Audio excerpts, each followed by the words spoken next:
Yeah. Oh, could be the... Oh my god, I need my dice. Yeah, you do. All right. There we go. All right, welcome everybody to Fateful Fumble, episode 5. Woo! This episode is titled Prison Break. So, well, I'm guessing we're going to be spending some time in a prison somewhere. Can we please meet Michael Schofield, please? Michael Schofield? Who's that?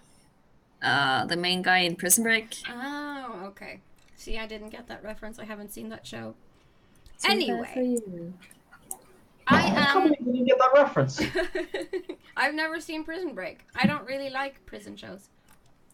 It's not a prison show per se, but okay. It's escape. Okay. Yeah. Anyway. It's kind of samey. Anyway, what I was saying. My name is Anita. I play Valeth, the former Circle Mage. I am an elf. And yeah, I do magic stuffs and heal the party whenever we're close to dying. And with me I have my fellow players. I am Farrell, the lovely elf rogue who does tricks and only cares for herself, as far as you guys know. She has a dark past, which she doesn't want to talk about, and she likes to have fun. Yeah. Woohoo.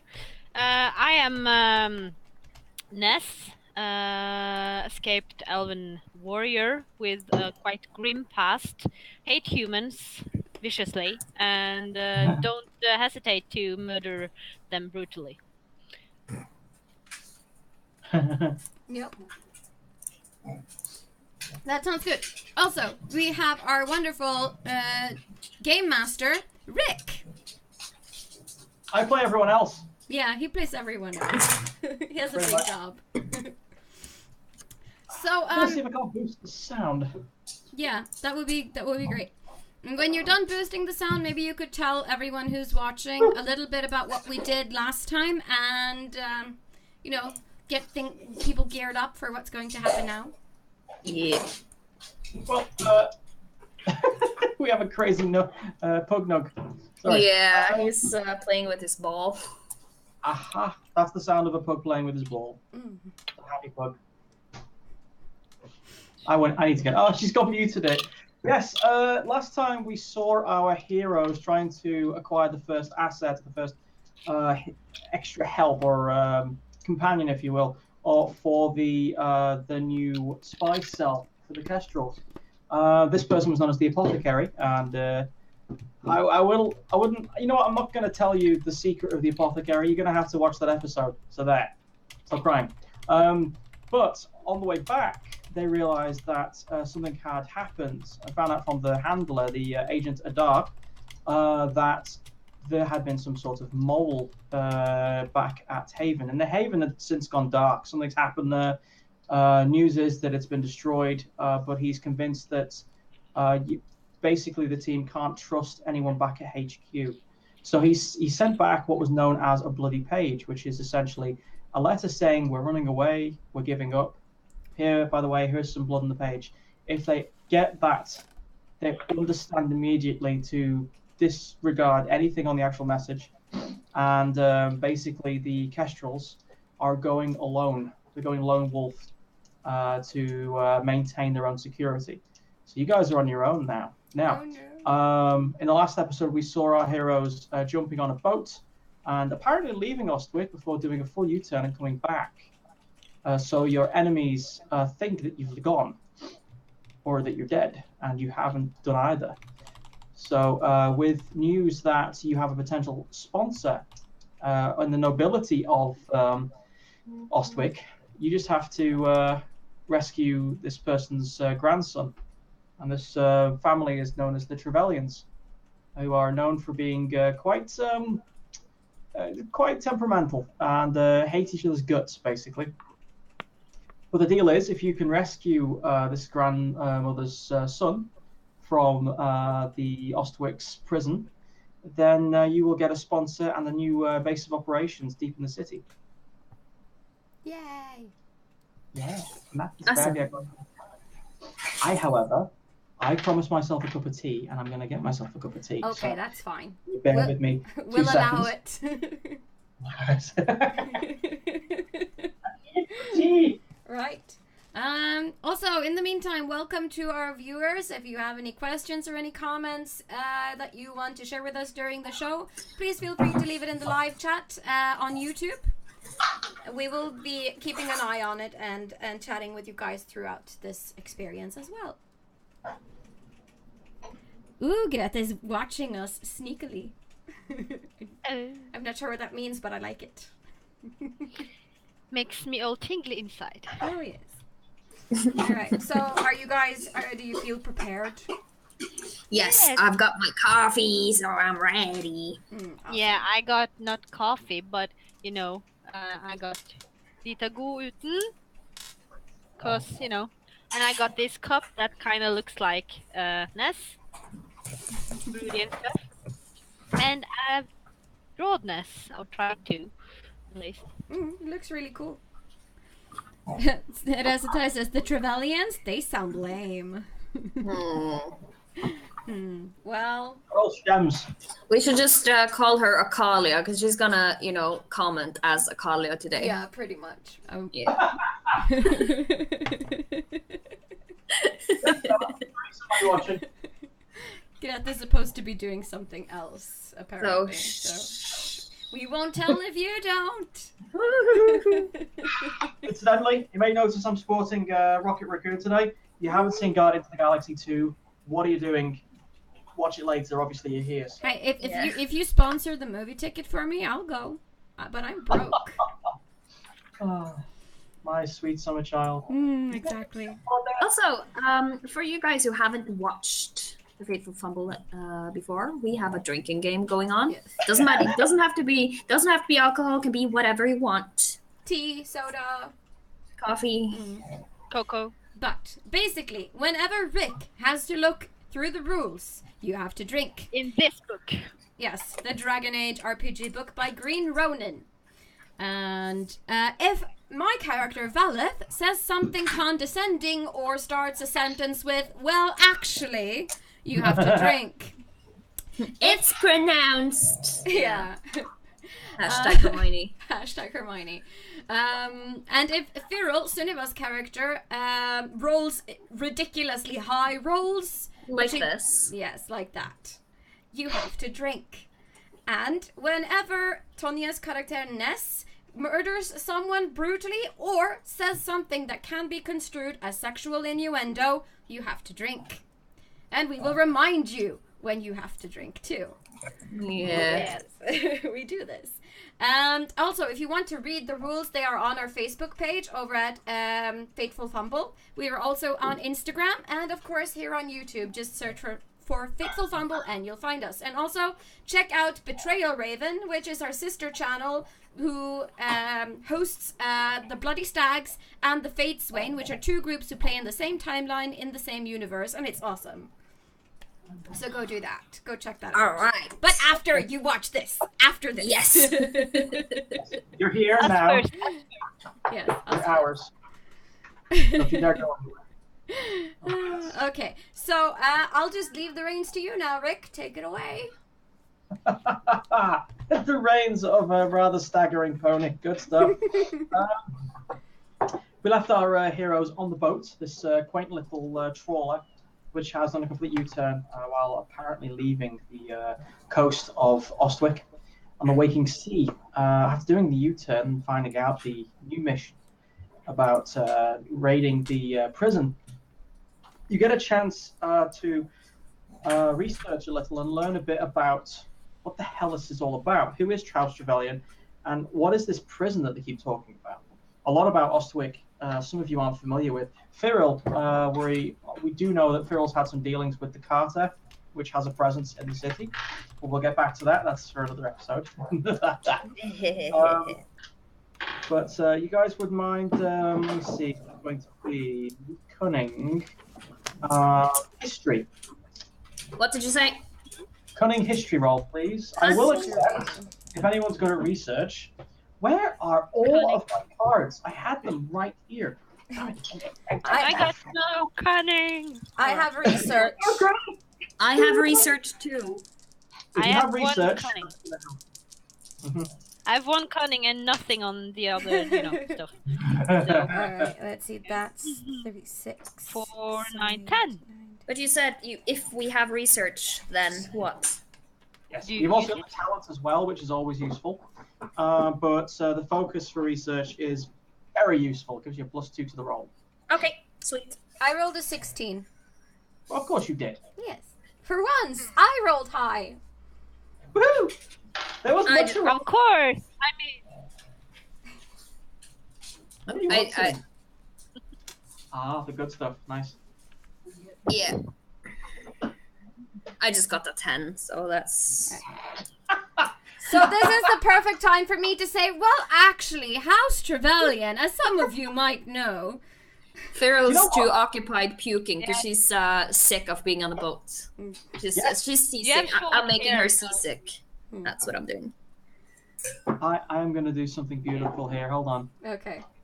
I started doing this a few games ago. I need to get better at prepping so that I'm ready to do this on the actual game day.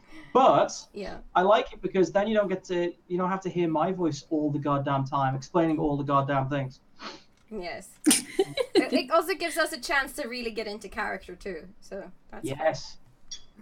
Yes. So we're just waiting. 16, did you get? Yes. Excellent. That was quite a nice roll. In that case, I'm rewarding you with this.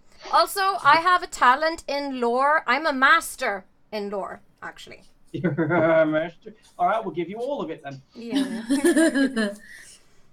All of the lore. Sent to you on your Facebook Messenger now. All right. Thank you. So basically, Oh, we wow. can imagine that. Mouse sucks. Why do you suck, Mouse? We can imagine that after hitting the books, talking with the sailors, who are obviously local to the region, the group gathers together in the smoky under part of this boat, which has obviously been carrying around some sort of jellied meats, which are very popular in this region. Sadly, the place stinks. Between the smell of sailors, hard work, and jellied meat, it's no surprise that Feral's rather sick. Thankfully, the rum that was given to her seems to have helped. Yoo-hoo! Which explains the 10. So essentially, you guys come together to explain the things you know. Feral's going to start us off with what she knows. What I know about Anything right now. anything. I didn't send you anything. No, okay. Great, because my Facebook has doesn't work anyway. You know, I didn't send you anything. Feral doesn't really know anything, does she? I don't know. I think you're just gonna supply us with like.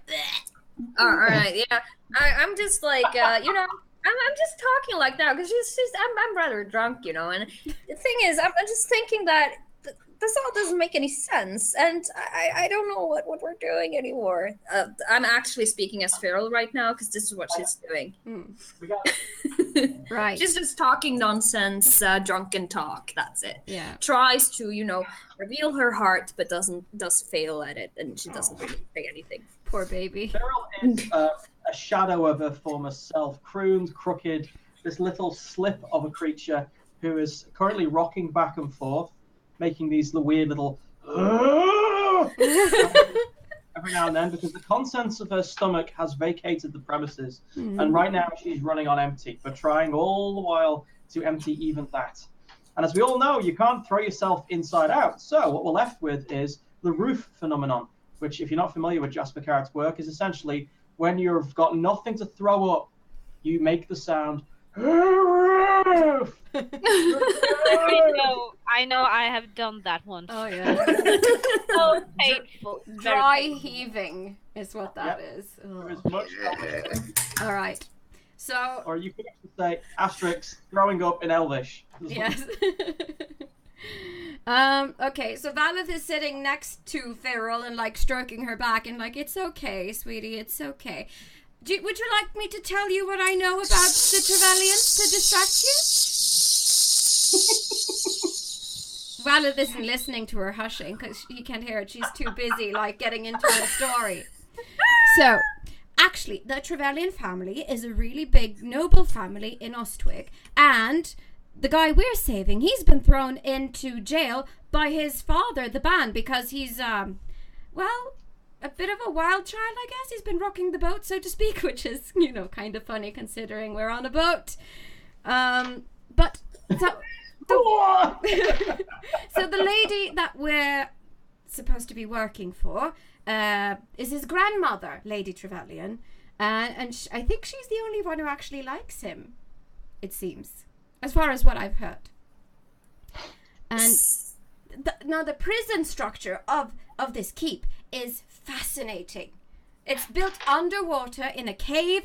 It's very dangerous. And the architect's name was actually Lucas Angwin. And he used his dwarven education to repurpose the dangerous caverns underneath the keep to a penitentiary. So it's basically very, very safe and very, very dark and gloomy and probably moist too, I would imagine. Like this room. Yes. Yes. Anything better than this room? It doesn't move, does it? No. Yes. Oh, the prison has golem guards. Did you know? They're infamous. They ensure total obedience. And nice people. Yes. Well, they were developed by the Mad Paragon hero, and they're horrifying. I mean, they're even worse than the ones Caradin made in Orsimar, if you ever heard that. If you haven't, I'll tell you. It's really a fascinating story. So, yeah. Nope. What's next during all of this? He's just staring into the, horizon, just, not paying attention at all. Outside, as you speak, because this is dawn at the moment, and you can see just out of one of the portholes that you're looking out of, or other these hatches that usually on a bigger ship would be cannons and such, or rifles. Now, that's a lie. They don't have cannons. Bad, Rick. It's an arrow slit. Whatever. Shut up. You can actually make out a little kind of island with like one tree on it, and right now you just want to be over there. Yeah. Right now. Yeah. That's where you want to be. On that one tree island. Yeah. Yay me. Was there anything else you wanted to share? I can't remember if there's anything else. Nah, I mean, if it comes up later, I'll probably share it, but I think I've word vomited enough for now. I think that word vomit deserves a good cheers. Yes. Drink, everyone. I'm just waiting for later when she says, "Oh, by the way, I forgot." Yeah. Yes. Cool. As you guys, Valeth is excessively fascinated with architecture. Ramiro says in the chat. Yeah, maybe that's a new facet to her character. She loves architecture. Yeah. Speaking of architecture, did I do something wrong by naming him Lucas Angwin? Because the second the name came up, Son of a collapsed in hysterics, and I was like, "What? What happened? Does this mean like penis in the region or something?" No, I think maybe it was just because it was so specific. That it was like his name is blah blah blah and his education was this and that. I think I have why. no idea. The only thing I've written down that I got from what Valeth was saying is that there's some sort of golems and the prison is underwater. The rest is just blah blah blah blah blah blah blah blah blah blah blah blah blah blah. Yeah. I haven't heard anything at all. He's just I was Ness just is in his daydreaming. own world. Yeah. All right. So Go. I'm guessing you guys just pretend like you understood it, so I don't say it again. No, I haven't heard anything. So if you look at me, you just see me staring out this slit, with my chin on my hand and just go like. Okay, Valeth goes like, Ness, are you even listening? Are you there? This is important. I'm falling asleep in your lap. Oh God, you guys are not ready for this. Who slapped? Mine, I guess. Valeth's lap. Yeah, because I was stroking her back and like, there, you'll be fine. Talking about all of these things to distract you from your nausea. Your voice was so beautiful and song-like that I thought of it as a lullaby. That's probably the first time Valeth has ever heard that. Mhm. You hear a lot of noise up on the deck, and this is new. You haven't heard so much disruption like all night, and whatever's going on is important by the sound of things. You hear what the sound like a group of men heaving something very heavy. I'm rushing up to see. Cool. In the bright, blazing heat of a growing summer day, blue tack sky, not a single cloud in sight. You're on the coast of Ostwick, where you see the two bright white walls overlapping around the city structure. The large lighthouse-like structure of Faxhold, right through to the palace to the far right-hand side. Despite all of this, the one thing that's attracting your attention most of all is the three leather armored dwarfs that are guiding these humans, these sailors, dragging this rather large dome-shaped construct onto the deck of the ship. They're dragging it from one ship to the other, and this thing it's gigantic, hardened metal. It looks like an upside. It looks like a bell basically, with a lot of chains on the top. All right. Incidentally, you notice that Keth isn't there anymore. Where But is you he? do. You have to ask around. But you do see Leclerc and the apothecary. Okay. The apothecary is mixing something in a pestle and mortar. All right. Leclerc is currently resting her back against the side. She's looking very green. Okay. So she's not doing well either. Mm. Okay. Well, I'm not on top of deck right now, I guess, because Ness was the only one who said he ran up. Yeah. Yes. I'll Okay. just go over to the apothecary and what were her name again? Leclerc. Leclerc. Yes. And I ask, do you want some fried squid? Leclerc goes even a deeper shade of green and turns over the side of the deck. You hear her. Oh my god!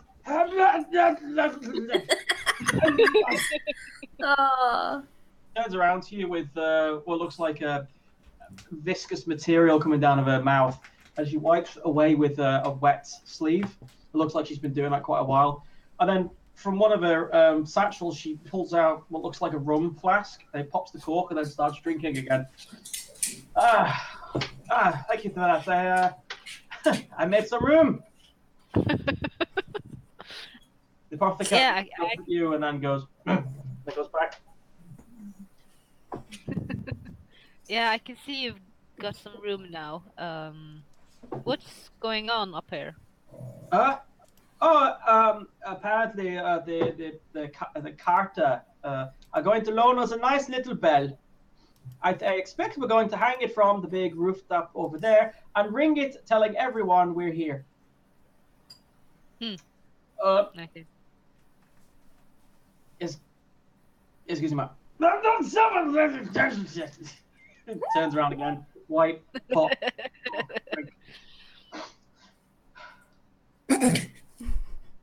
Okay, all right. I'll just go down below deck and tell the others what I've. It's not much, but. Oh, is Adar with us on the boat, by the way, or is he somewhere else? Adar, he's in his cabin, which is linked to the one you're in at the moment. Okay. Because if Cyril has fallen asleep, I'm just going to, scoot out from under her, trying not to wake her up, and I'm going to go knock on Adar's cabin door. Do I have to roll for that? No. But do you before I come down or after? I don't know. Rick can decide. If you want this to happen before Ness comes back, go for it. There's no reason not to. I mean, it could happen while he's talking to the apothecary and Leclerc, I figure. Yeah. Go for it. Yeah. You knock on the door and you hear after a few seconds his gruff, Theta-sized Kunari voice. Come. So, Valeth like silently opens and closes the door behind her, and like, I just wanted to ask, why is Keth not with us? Adar is poring over this rather large, beautifully drawn map of Ostwick, marking out certain key points. He looks up at you with these rather quaint-looking reading glasses that are in no way made for his head.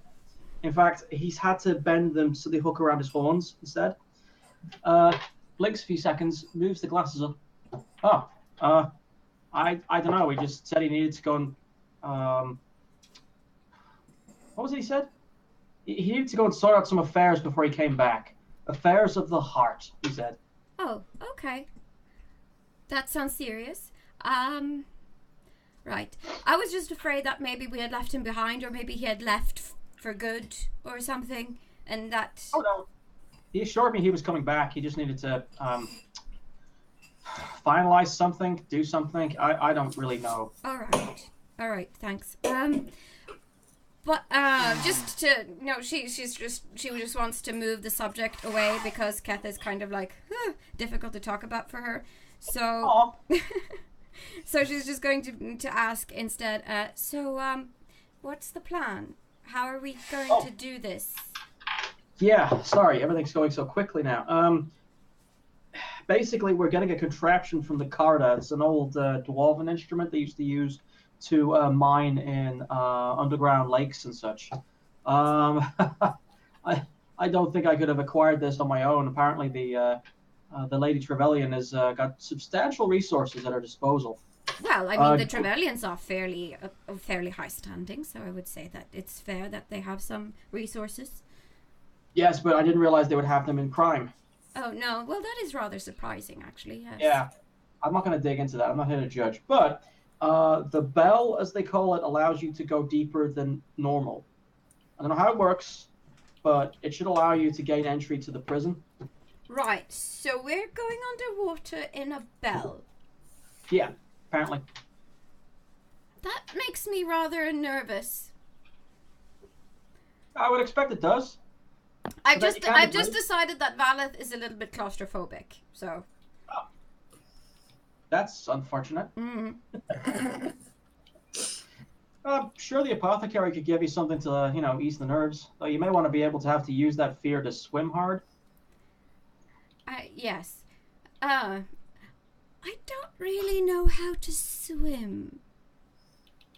There were no swimming lessons at the tower. Are you saying you'd rather not go on this mission? Oh, no, I mean, I'm giving my all for the Inquisition. That's not it. I'm just very uncertain about how I'm going to actually physically do this. Oh. Well, you've got Ness with you. He's a strong swimmer. Yeah. I'm sure he could drag you along. Yeah, sure. Well, if all goes well, you should be a few meters away from the entrance. So it shouldn't be much of a problem at all. Okay, good. Yes. I guess you're going to be briefing the rest of the party on this very, very soon, right? Oh yeah, I really should do that, shouldn't I? I think that would be wise. And you can see that Valeth is really pale now, like all the blood is drained from her face, and she just says, "Excuse me," and then she runs up on deck and throws up. A lot of that going around today. Weird. Then you pass me, don't you? Yeah. You just see Valeth like jogging past you with her hand in front of her mouth. Like this to let you pass. And I go after you to, help you hold your hair or something. They want us to go underwater. Who? We're going to have to go underwater in that bell contraption, and I don't want to. It's making me sick. Right. Yeah. Okay. So yeah, that's pretty much it, and then we return downstairs once Valeth is done puking. Yeah, Adar's is just coming out of his office, his room, as you come down. He notices Ferrith sleeping on the chair. He looks down at her for a few seconds thoughtfully, and then kicks the chair. She's just like looking at him with her big Doa-like eyes and blinking. Please. I invented that look. Does Adar say that? Yes. It's She just looks like at him like, huh? Anyway, listen up.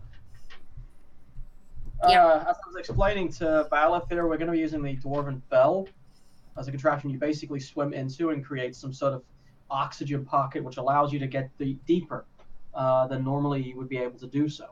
This Just should get allow to the you... point. Just get to the point. That'll get you to the back door. Of the underwater prison. Yes. Okay. Apparently our our contacts in the Carta have informed us that there have been some escapes in the past. The though they Carta? rely... The Carta? Yeah. Here? In Ostwick? Yeah. Who have you been talking to? One of their lesser guys. We haven't been speaking to their leader exactly. He's not known for his diplomacy. So we've been handling some. But who? Who? Some guy called Doom something. Oh. Not sure if I have heard of him before, but Doom Hammer, Doom Dwarvy Hammer, Doomy Doom. No, it doesn't sound familiar. I think. Well, he goes by the moniker the King or something. He's quite nihilistic. But they don't have kings though. In the Carta, are you sure? I'm not entirely sure myself. I'm planning on creating some sort of some sort of like meeting with the guy, but right now I could care less. Either way, through the Lady Trevelyan and her gracious funds, we have managed to acquire the bell, so we can get along with this mission and get her damn grandson out of the Anguin's depths or whatever it's called. Okay, so we're gonna be inside this bell. Yes. And then what? We just magically appear outside the underwater prison? No, we lower you down. Oh, so we have to swim? Only a few meters, apparently. I've been assured that they can get you within a few meters of the entrance. Is this far down underwater? Are we able to see the entrance of the city? Is there light down there? Yes. This is why we're doing it at daytime. Okay, this sounds exciting. I'm just gonna, I need to eat something. I'm gonna go upstairs and get a bit of fresh air, I think. All right. Eat some fresh air. That sounds perfect. Yes, that's exactly what I'm doing. We got some tack and sea biscuits down below, I think. Yeah. We will put the guts of them, so they should be fine. Yeah. Good. I've never been to sea, have you? You should really do it more often. Yeah. So anyway, I will see you up on deck in an hour. Any questions? None. Excellent. She just runs off because she's kind of feeling a bit off. Because, she's still not, feeling well. But she got a little bit more spirit now since we're soon going to be off this hellhole of a boat. Adar turns to Ness with like a worried glance, like, yeah.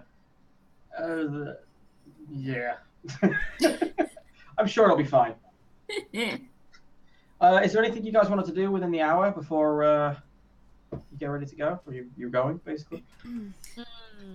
Is there any... Maybe you stock up on health potions or anything if they have on the boat? They don't have any, but as you've been waiting, the apothecary shambles over to you. He doesn't walk like a normal person, as you well know. Shambles over to you with what looks like 3 bundles of herbs and poultices type materials. And he just basically gives one to each of you. Mm-hmm. What's this? Healing. Oh, okay. Is it drinkable, eatable? What is it? No. Put it on the wound. Oh, I see, like a poultice. Yes. All right. Don't eat.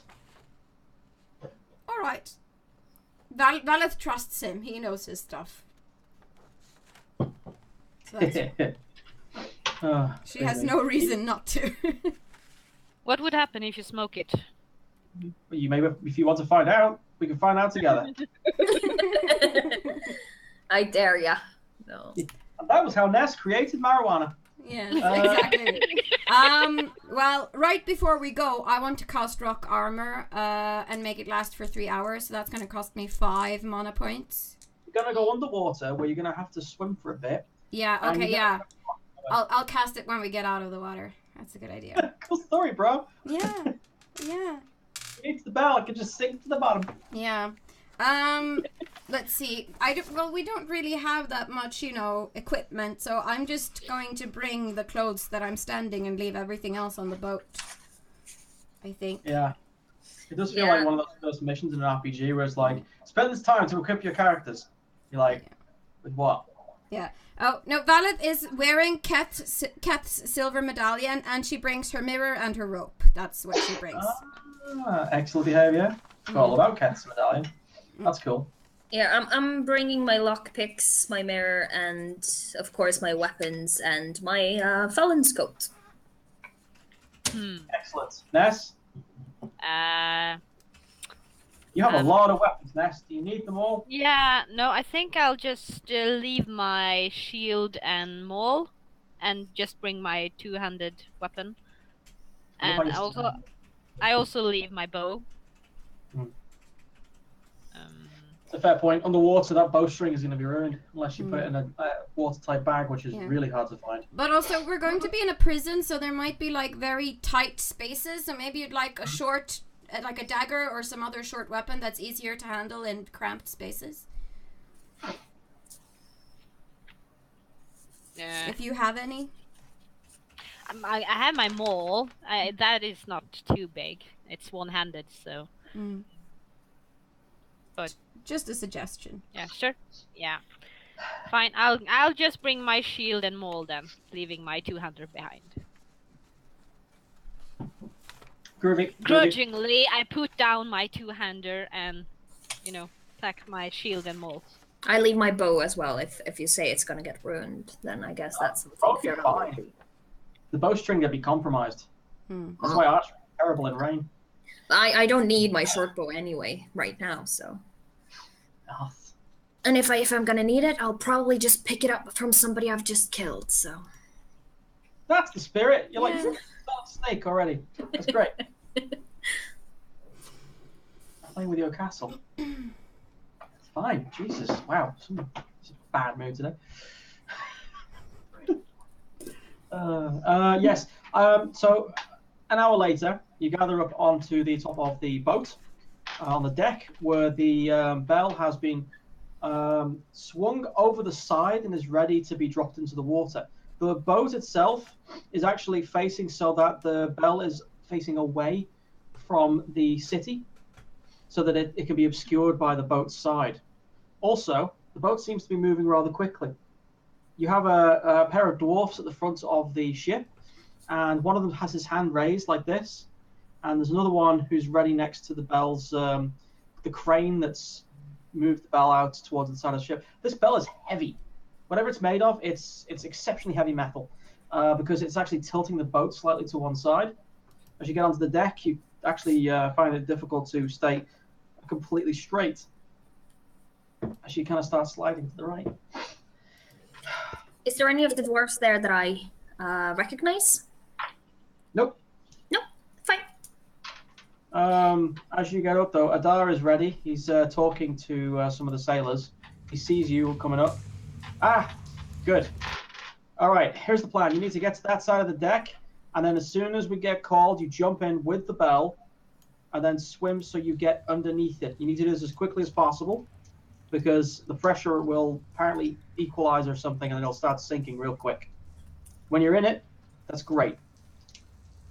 I'm ready. All right.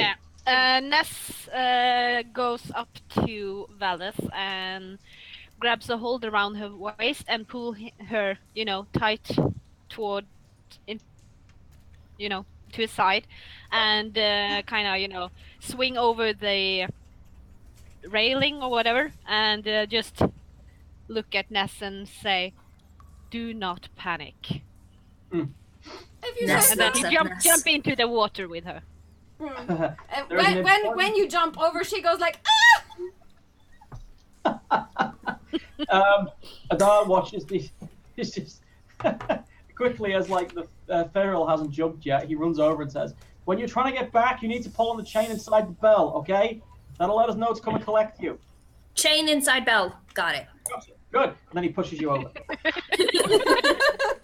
As you jump in the water, the coastal ocean engulfs you for a second before you come up again. The bell, as it gets dropped, makes this resounding dong noise as it hits the water, which shakes the ocean around you. And then it starts to just go down with very little bubbles. The length of chain that's attached to it uncoils from the boat like some sort of weird anchor.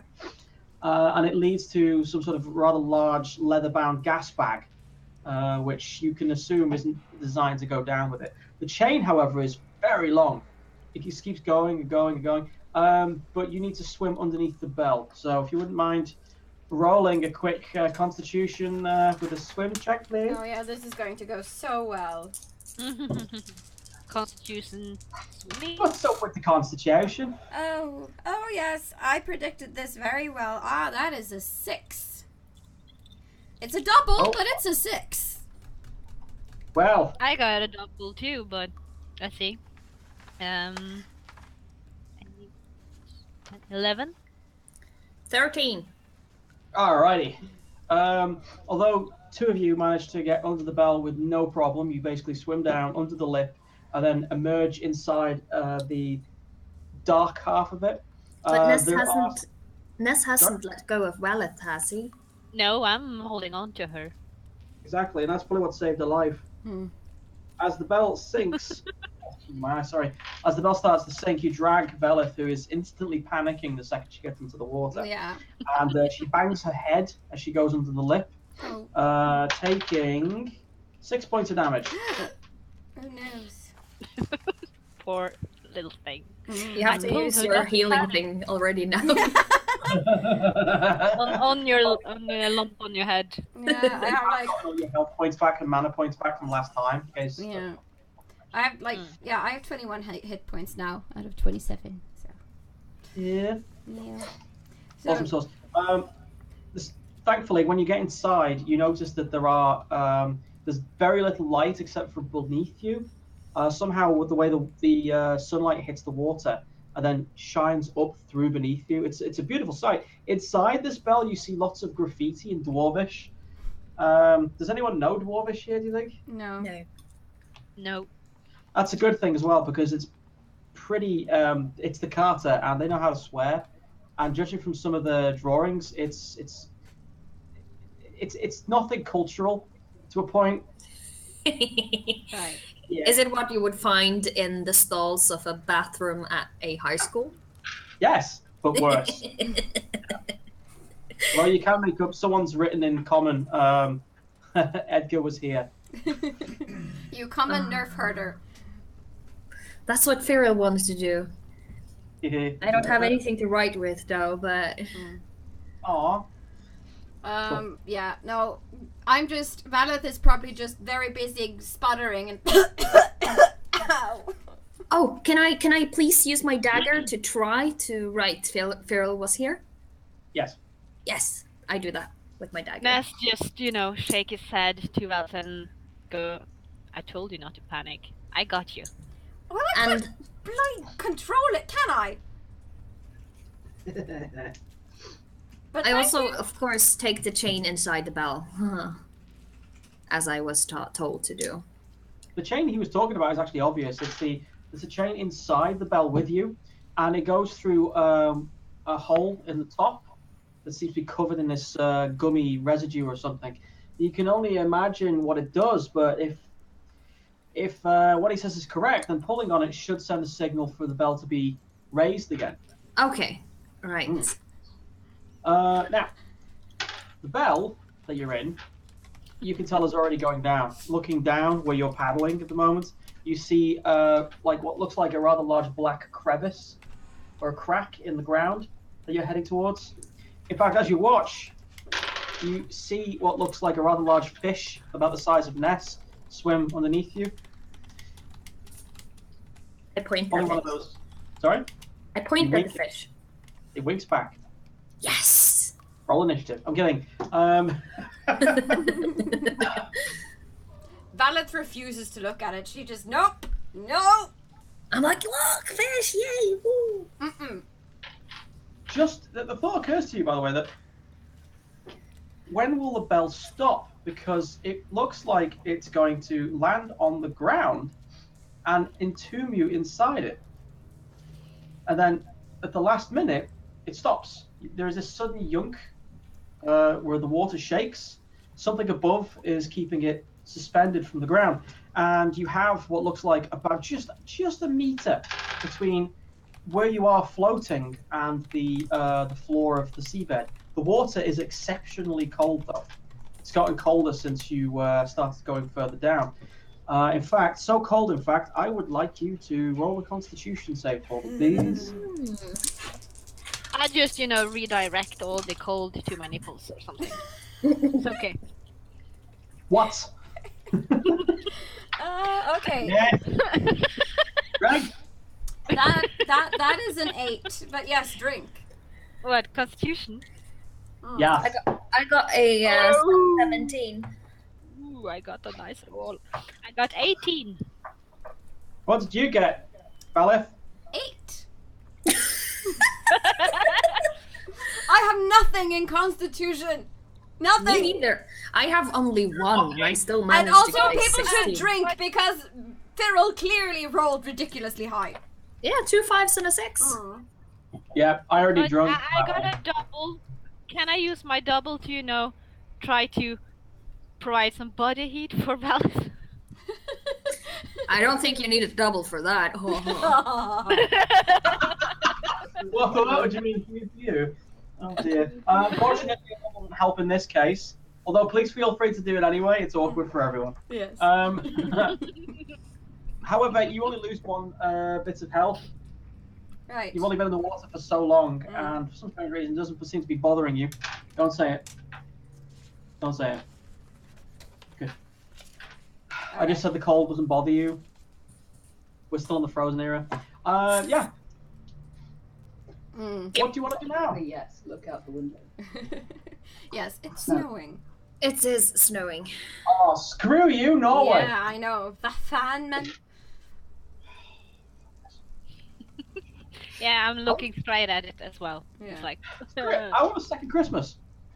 Yeah. Second Christmas. Let's bring that back. Yes, let's do that. Yeah. All Okay, right. but game, So game. we're at the bottom, and are we like able to put our feet down and like walk along the bottom, or what's the? You don't have to walk along the bottom, but you can actually swim underneath the lip and apparently get where you need to go. Oh, Although Okay. you're orientated, you don't know which direction it's in. No. Luckily enough, the area around you seems to be dimly lit, so you should be able to see. all right.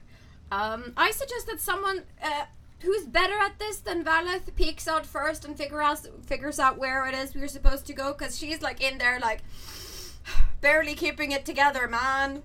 I guess since Ness is the one taking care of Raleth, it would be natural that Firo takes a look. Sure. be careful. Be careful. Of course. I'm gonna hold my breath and go under. That's what she said.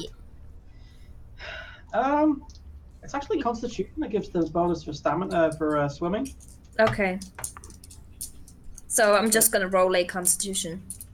+2 if you have swimming as a No, focus. I don't. Okay, yes, go on. Actually, for you, you're just dipping your head down and having a look, so this would be perception. Okay, then it's much better.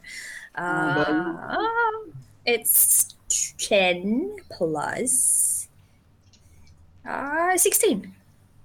Nice. You dip your head into the cold water, opening your eyes for a second. They kind of sting from the salt.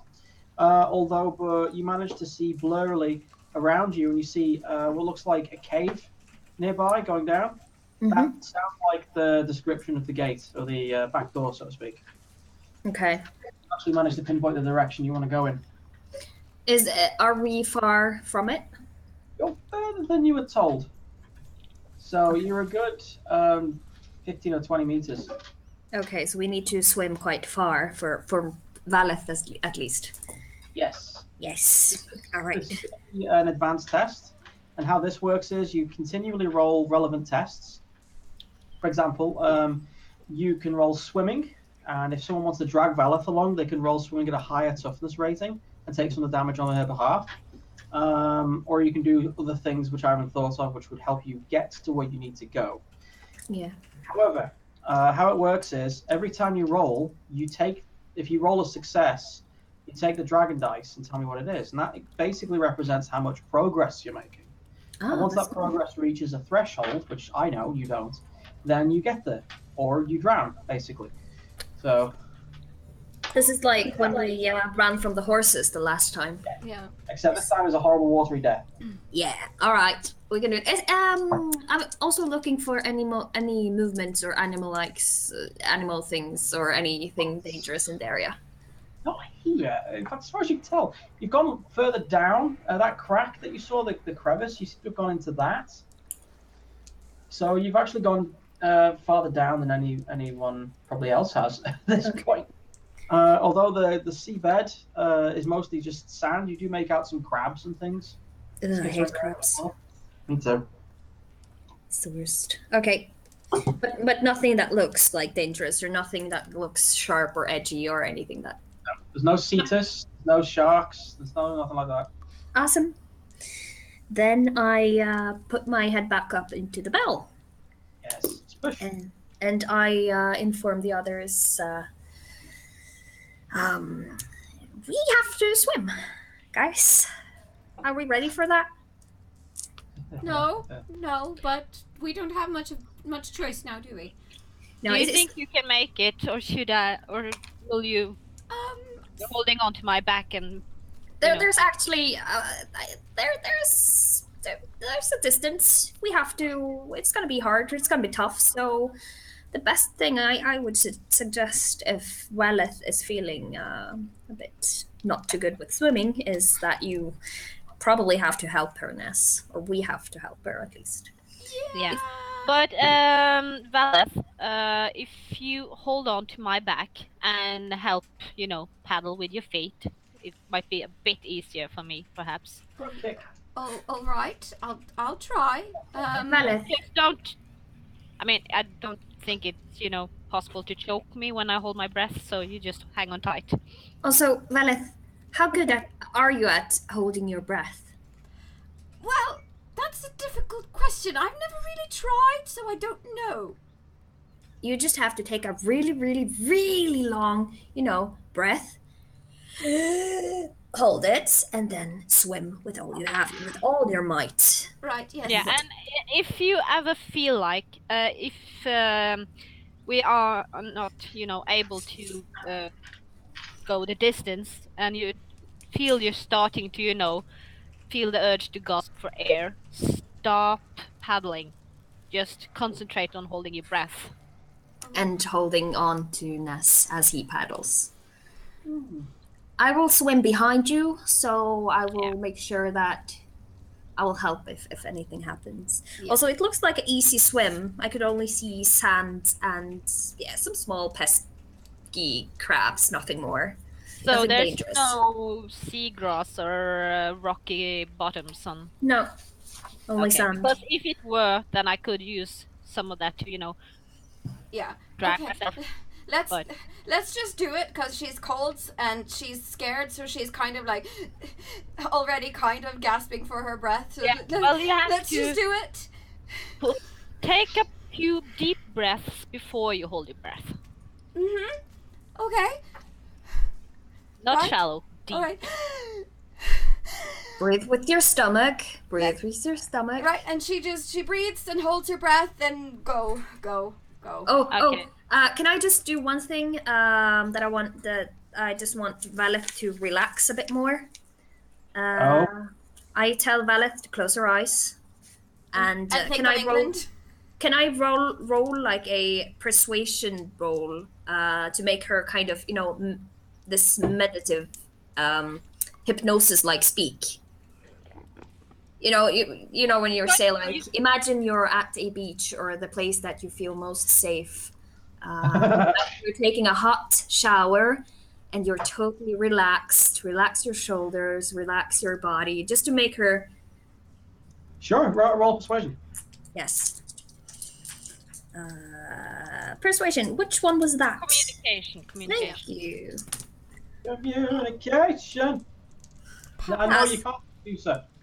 I just only got 11, so please roll shitty, Valeth. Actually, she's not trying to fight against you. So toughness rating will be 11. So she's going to be getting probably a +1 on her rolls for that one. Okay, good. I need it. You good? Are you ready to go? Yeah. Yeah. I point, of course, the direction out for Ness before we go.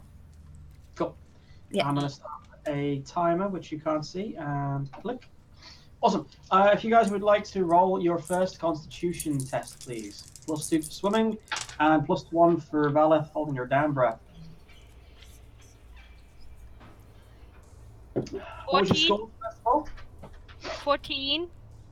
Easily done, yes. What was your dragon die? Ness, what was your dragon die? Tanya? Yes, what was your dragon die? Oh, 3. 3, thank you. And Sonoma? I got 10, and dragon die is 1. You don't have swimming, do you? No. Okay. Cool. Although you do make some progress, you take what was your dragon die? Sorry. Mine. Yeah. 1. 1. You kind of have a false start. You know what happened? You just took in too little breath or something, and you end up having to go back and taking a deeper breath, causing you to splutter a lot. You take 2 points of health damage. Okay, that's fine. Yeah. I rolled an 8. Yeah, you get +1. Yeah, that's with the +1. Do that. Thankfully, you're not swimming, so you're not burning up as much energy as Ness is. So you're okay. I'm okay. Right. Okay. One more. You're actually eventually you start making your way to the hole, and you're looking in. Stop that. Looking in, you see this illuminated cavern going further in. So it looks like there's a lot of deep mushroom or something that's giving this luminescence to the cave. Gives it a nice alien feel to the whole thing. You're gonna have to swim in. Yes. So another roll, please. From all of us? Oh yes. Okay. 14. And dragon die is 4. Cool. I got 11, and dragon die is still 1. Oh. I got 13. And the dragon die is 2. Cool. You're not helping with the progress, unfortunately. As Ness is dragging Valeth along at a stupendous pace, lagging behind somewhat is Firil. Although you both get to a point where you can see what lies ahead, as several things start coming into view, silhouettes with arms and legs. You start making out what look like water-ridden, decayed corpses just floating there in the water. As there seems to be like a good dozen of them at least. As you get closer, you notice that there are a lot of small fish eating or feeding off them. One has the the obligatory crab crawling out of its ear, that type of thing. Actually, would you mind rolling a quick perception check? I want to see if you notice something. Valeth is keeping her eyes closed so she can't see anything. She's just holding on Probably to her life. Best. I rolled 15. 15. Cool. I got 17. 17. Ferrell manages it. You notice as you're trying to keep up with the other elf that on the ground there are rather large footprints. These footprints they seem like the size of like even bigger than a canary's footprint. Very smooth, flawless feet prints into the sand that seems to be going away from basically the back where you came. That seem to be freshly made as well, judging by the sediment. Cool. One more check, please. This is the golems that Probably. Valeth was talking about. No! That shitty roll! My God! That doesn't sound good, does it? Can I please re-roll this? Yes, please. Or we'll just drown, I think. Okay. I got a triple at least. You got a triple 1, didn't you? I got a triple 2. Don't sound proud. Mm-hmm. No, I'm not. Okay, I rolled a 13. So. Nice. I got a Although- 7. What did you get, Tonya? I got a 7. Me too. You got a 7. Nice. And what was your dragon die? 1. 2. Nice. Okay, cool. Ness, you take 2 points of damage. Ferrell, you take 11.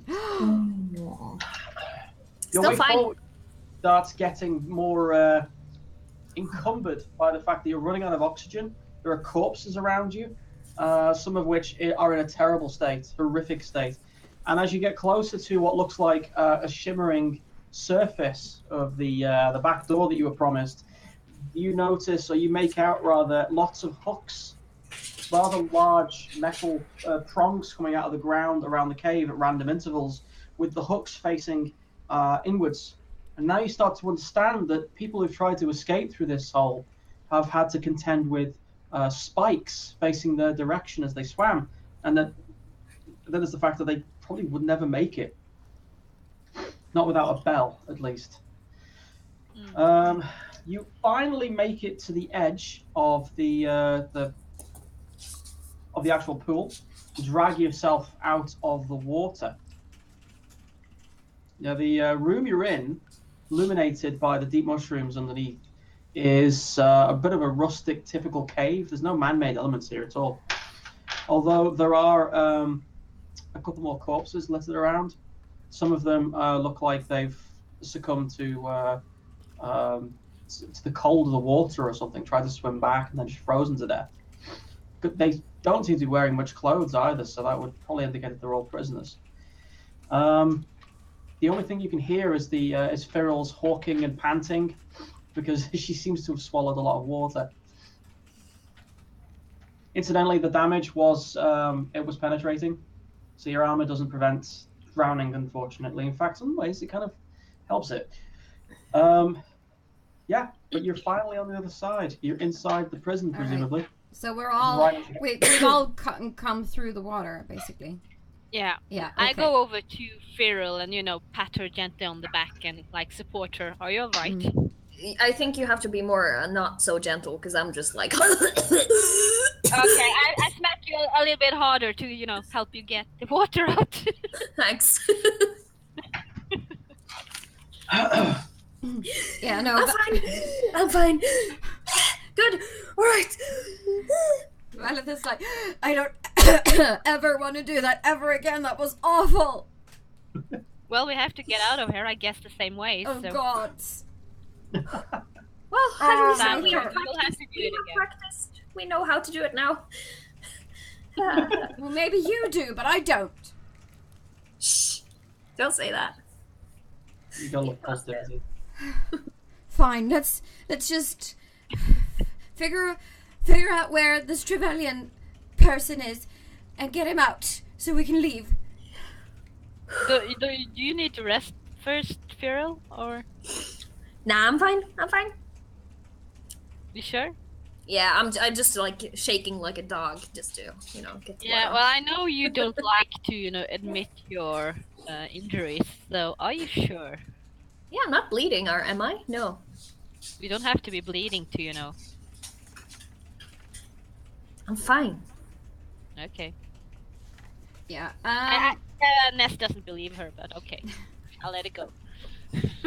I'm going to take a minute to cast rock armor on myself now.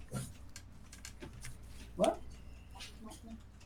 No, it was not me. Well, it wasn't you, rather. It was me. Fine. I started singing Frozen. Sorry. Alright, Ruby, do you pass the test? I'm checking to see if I do that right now. Alright, so that's 6, 10, 11, 12, 13. Yeah. No problem. Awesome. So that's rock armor for 3 hours. Or until I dispel it. This cave has one exit. which leads towards some light. Right. I also use this time to inform the others about the footprint that I saw. Go on then. I think you guys should be aware of this, but I saw a giant ass footprint down in the sand underwater before we just emerged. An ass print? No, a giant ass print. A giant print. Right. Footprint. Okay. How is that possible to, leave footprints in the sand underwater? Wouldn't they just, Well, that immediately depends. wash away? Remember how I told you guys there were golems here?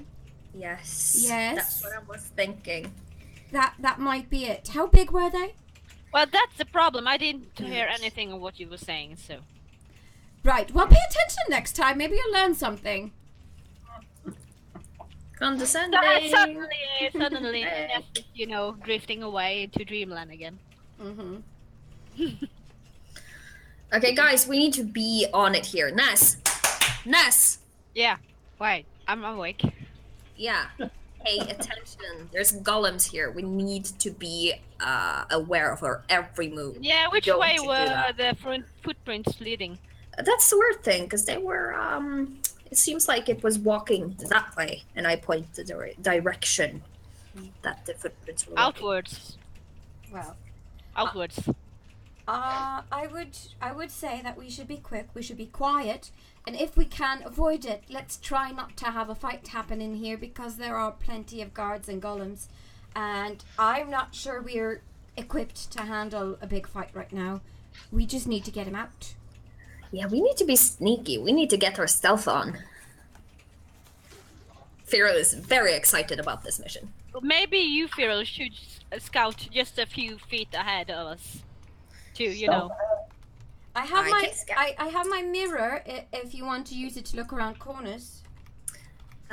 Excuse me, Valeth. Do you know who you're speaking to? I do have my own mirror. Thank you. You're welcome. I was just trying to help, but fine. Gentlemen, welcome to the Sasquisition. Oh,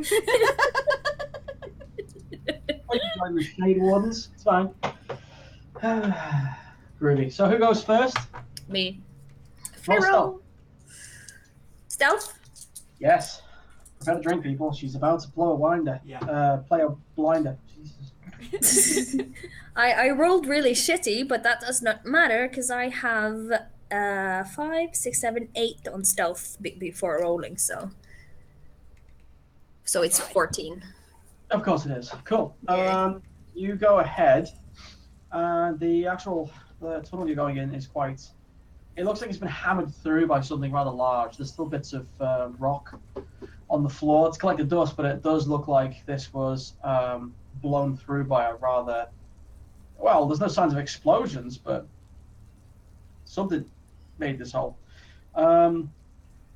As you keep going, you hear lots of drips, first of all. The echoes of a million drips of water. And then the chatter of a good number of voices. You make out lots of low murmurs. Someone is crying. Another person is laughing hysterically at something. And then someone tells them to shut up. Sounds like you found the prison. Yes.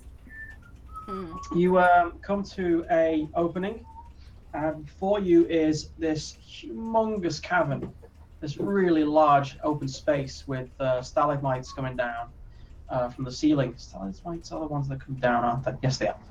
Mites go down, tights go up. That was it. That's how I remember it. Anyway, within this rather large, naturally made cavern is this structure. And there are lots and lots of these cages made with iron bars and a frame, or rather the vertices of these cages are made from other metals. So that it looks like a rather ornate looking animal cage. And there are at least a good 35 of these things arrayed in like corridors and then along the sides. Essentially like this. Okay. Yeah. Yeah. Just speak, Rick, because We can just... your image went to Valeth. So just hold it up again and just speak so it Yeah. stays on you. La la la la. La la la la. Thank you. Yes. You're very welcome. I love singing. These cages you see have a number of people inside. These particular cells, if you will, have between 3 to 5 people inside, with several bunk beds and cots. There's a bucket in each of them. The smell of fish is overwhelming. It's almost overwhelming the smell of shit as well, and human sweat. What? Oh, right. Is anyone good at hearing? No. No. That's a shame. I have big ears, but they're just for decoration. So. Roll a. Actually, it's only going to be Feral right now, but roll a perception check, please. Yes, I will. That's a 16. You hear someone whistling. I heard that already. I heard someone whistling. Yeah. Ingrid, she's adding some sauce. Yeah. I hear whistling. All right. Cool. What do you want to do? Whistle back! Whistle back! Oh, by the way, do we have like a description of what this guy looks like? You got told that he was a scruffy little bastard. Okay. Scruffy. All right. I go back to the others to inform them of what I've seen and to get them to come with me. Yep. Alright. You were also told that when you meet Kieran Trevelyan, you'll know that it's Kieran Trevelyan. Okay. Okay. Okay. So I go Whatever back to that means. yeah. I don't know. We'll just know. We'll know. Apparently. I don't know anything. Alright. I go back and I inform them that the coast is clear. It seems like the coast is clear, and I found the prison. Alright. Did you see Trevelyan? By any chance? I'm not sure. Not that I know of. I've heard a lot of crying and laughing and whistling and I love you the smell too. of fish. Right. Okay. Well, I guess we just have to go look. There's nothing for it. Did No. you see any gods? No, that's the weird thing. I didn't. Well, let's just be Okay. extra careful then. Yeah, I didn't walk that far in. I didn't, but I'm not sure for next move. It might be the guard whistling. It might not be. Might be the guard crying for all I know. But Right. I would do if I worked down here. Yes. Alright. We just sneak after Feral. I assume she guides us. Yes. Feral holding onto her stealth roll, which was pretty good last time. As you start making your way past the cages, you notice that a lot of people here are malnourished and just vacant in their eyes. They're just staring into space. A lot of them are just sleeping in their bunks. You hear the squeak of rats running around, and you're fairly certain there are bats as well hunting them up in the Question. higher depths. The whole area is illuminated by this spectral glow of whole swathes of deep mushrooms. So it adds this really luminescent blue, bluey green to the field. There's very little other lighting down here, and it kind of casts everyone in this very ghastly light. Are You imagine it. Are most of the people human or elven or? Funnily enough, most of them are human, but there are some elves. You swear that you saw some horns as well, so there's probably one Canary at least. All right. But from what you know about this this place, this is where they stick everyone that they just, as the expression goes, too dangerous to let out and too important not to kill. Okay. Oh, cool. You hear actually a female voice as Valeth in particular goes past, because you aren't that particular stealthy. Help me, please help me. Well, she turns to look at the woman speaking at least. It's this petite little elf wearing rags and such. She looks rather emaciated from malnutrition. thick and scrawny nails and types of things. She's gripping the bars, shaking them slightly. Please get me out of here. I can't live like this anymore. If they wake up, they're going to have me again.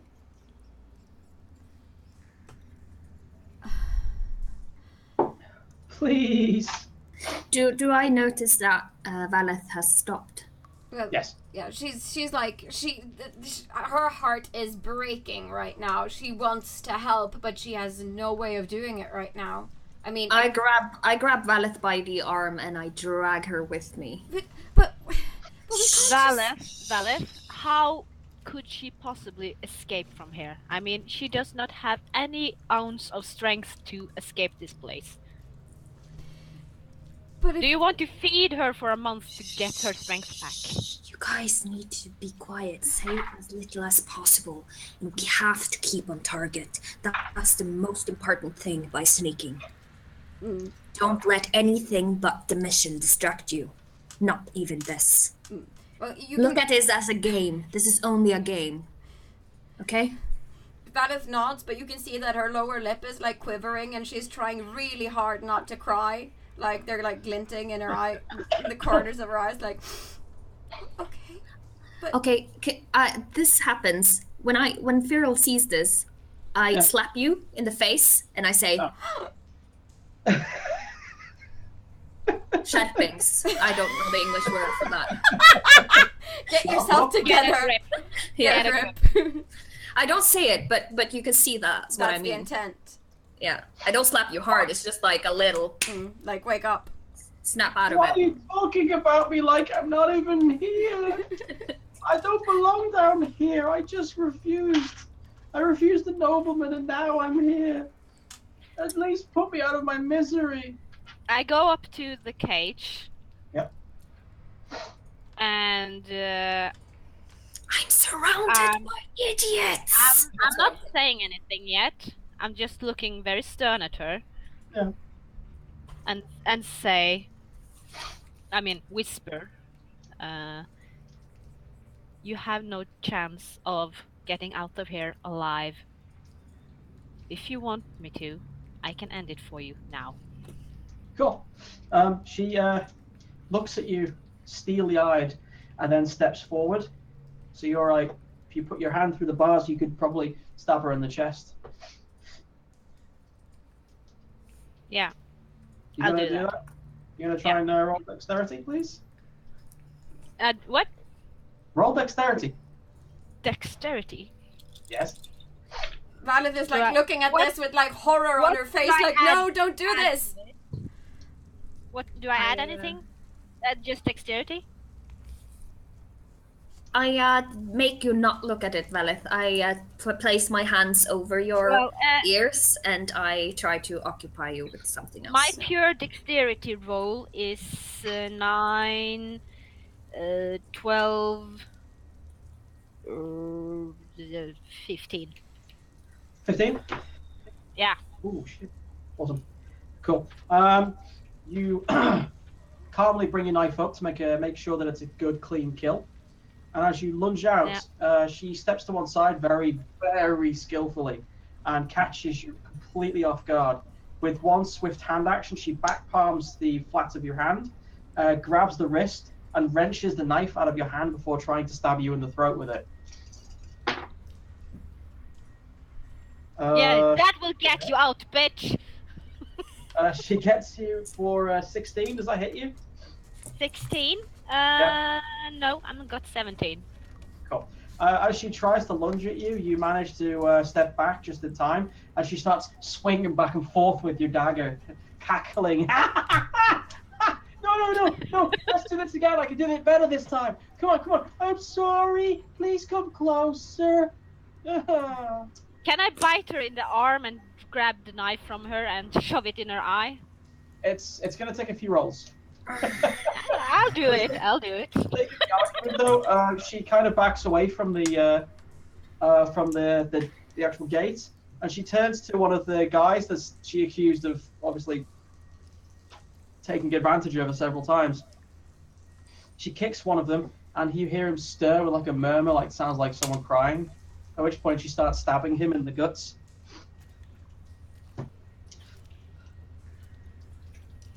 I didn't get the hold of her? No. I just take. I wasn't gonna let you do that. I'm just grabbing Ness and I'm just looking at him like he's the most stupid person in the entire world without saying anything, and I just start walking straight off, like towards wherever we're going. Valeth is just too upset to say or do anything else but follow Feral. She's like disgusted and full of pity at the same time. She doesn't know what to do with herself. You know when Scar in The Lion King says to all the hyenas that he's surrounded by idiots? That's how I feel right now. Jeremy Irons, I'm surrounded by Idiots. Exactly. Oh my guy. He also killed Mufasa. No, but I as we get away from a cage, I'm just like saying to both Ness and Valeth that don't stop to anyone. Whatever they say, don't believe anyone. Just don't. What did I say what did I say when we came in here? Can you please repeat that to me, please? There are people whistling. Oh my god! Focus on the mission. The mission only. Anything else does not matter. If you want to survive down here, focus on the mission. Nothing else. Fine. Repeat after me. Focus on the mission. Focus on the mission. Thanks. I thought better of you, Ness. Let's just get going before Oh, you anything think else I would happens. shy away from a kill? Yeah, right. Right. That was what you were thinking. You just wanted to show compassion to her, but sure.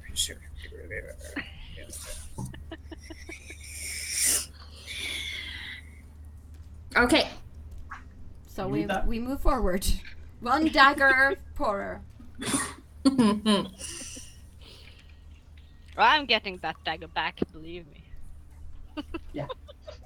You So can let's ask get her. further in. Yes.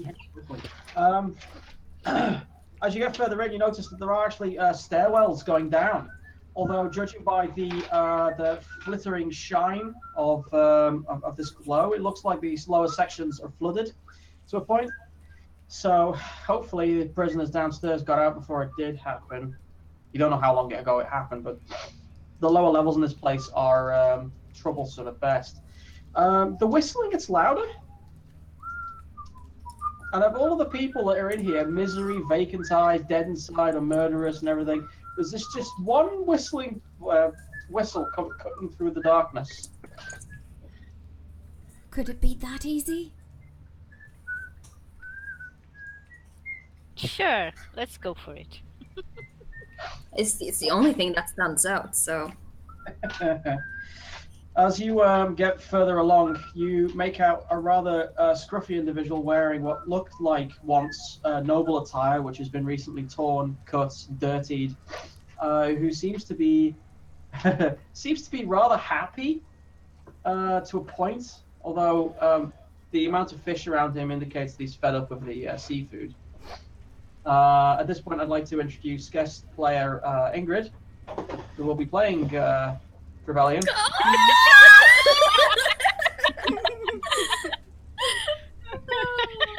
Oh, you two look like brothers.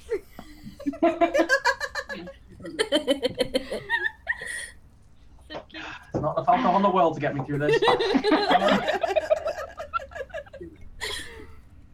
Now, as you approach this cell, you notice that there's just him, and there is what looks like, to be blunt, the female variant of him, lying down in one of the cots with all of the duvets over the head, just like trying to block out the sound. Right. And as you get closer, she whips the covers off, brandishing what looks like some sort of rock shard that she's been pricking out of the wall with her fingernails or something. So a shiv then. I will fucking end you! Would you stop with that infernal whispering? Whistling even. This place is making me mad. I hate fish! I I hate you! Of course you do. Well, they have to be related, or I'm not a mage. She looks up and sees you three, and then she almost drops the shard made dagger. Oh heavens! Be praised. We have guests. Would you look at that? Grandmother. Probably. Can we assume that you are the Trevelyans? Yes. You assume correct. Good. Cyril? Well, at least one of us. I'm the Lady Philippa Trevelyan. This is my illegitimate bastardling brother. Illegitimate. So says the whore of Trevelyan land. Rumour has it he fell out of our mother's arsehole. But I thought we were only saving one. Yes, Oh. that's correct. Oh, wow. That's correct. That's me. That's me. Yes, Yes, that's the impression we were all under. She's definitely Who's the grandmother. other? Why are you both here? Don't look at me. What? Since when was this my fault? Since you punched the guard in the neck. Punched the guard in the neck because he looked at me ugly, okay? But you are not down here because you punched a guard in the neck. Our father seems to think that heavy-handed parenting is indicative of love. So he thought he would send us down here to the maximum security prison of Angwin's Deep to suffer for possibly a month or two. She's been suffering. I have been suffering. I would have loved to be suffering compared to the intolerable tortures you have yielded upon me. How long have you guys been down here? Oh, about 3 days. And you need... Your father sent you down here? Is that what... Well, Our father is a proper asshole. But couldn't he just get you guys paid, or your grandmother? Why? send you away to boarding school or something? Well, some of us could have been given a really cushy job as a Templar or as part of the Chantry, but no. Let's go to the life of crime. This is the prime inheritor of an entire estate, and what does he want to do? Oh, look at that! I found another one. But if it was just one of you punching the guard in the neck, why are you here? Yeah. May have followed suit, and well, I had my own guard to deal with, of course. No one gets to hurt my brother but me. You always have someone to deal with. Well, I would love to get the rest of your life stories, but maybe we should focus on getting them out, and then we can squabble over whose fault this is. Yeah. I find the I find this quite entertaining, in fact. You seem like my type of man. I tried to pick the lock of their cage, I guess. Get this door open. This door, incidentally, is a rather cumbersome but crude and very effective affair.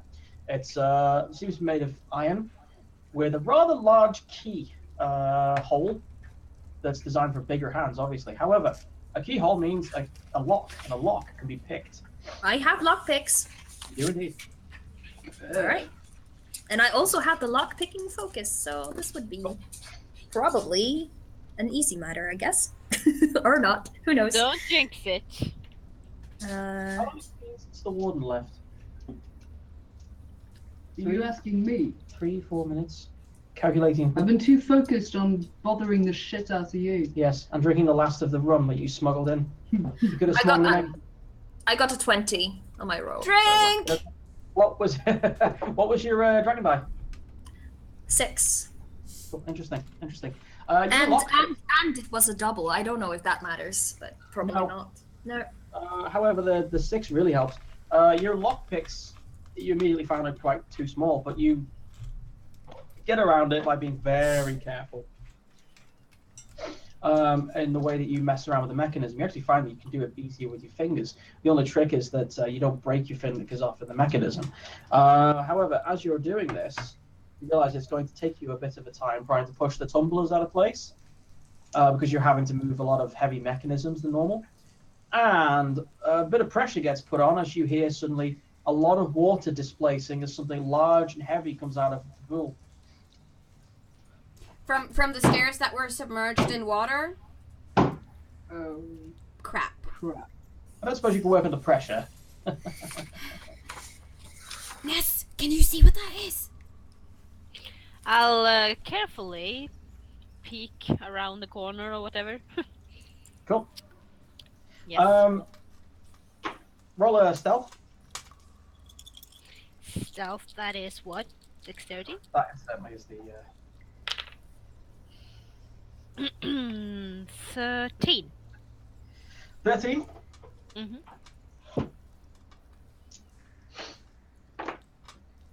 Cool. You're looking from the alcove where you are, because you actually had to go around one of these corners, luckily. So as you stare around the corner, you see this hulking golem thing come out from that tunnel, knocking a bit of masonry off with its shoulder. What unnerves you about this, however, you've never seen a golem before, obviously. You've heard stories about them, walking, inanimate creatures made of nothing. However, what unnerves you the most is the fact that in its face are not like glowing eyes like it was described, but there are two slits. And within those slits, you see this tortured, open-eyed, insanely agonized facial expression of someone who's trapped within.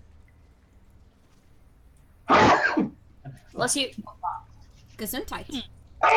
Oh. I had this sneezing thing when I was 7 years old. I blasted myself off a chair in primary school. It wasn't funny. I know the feeling.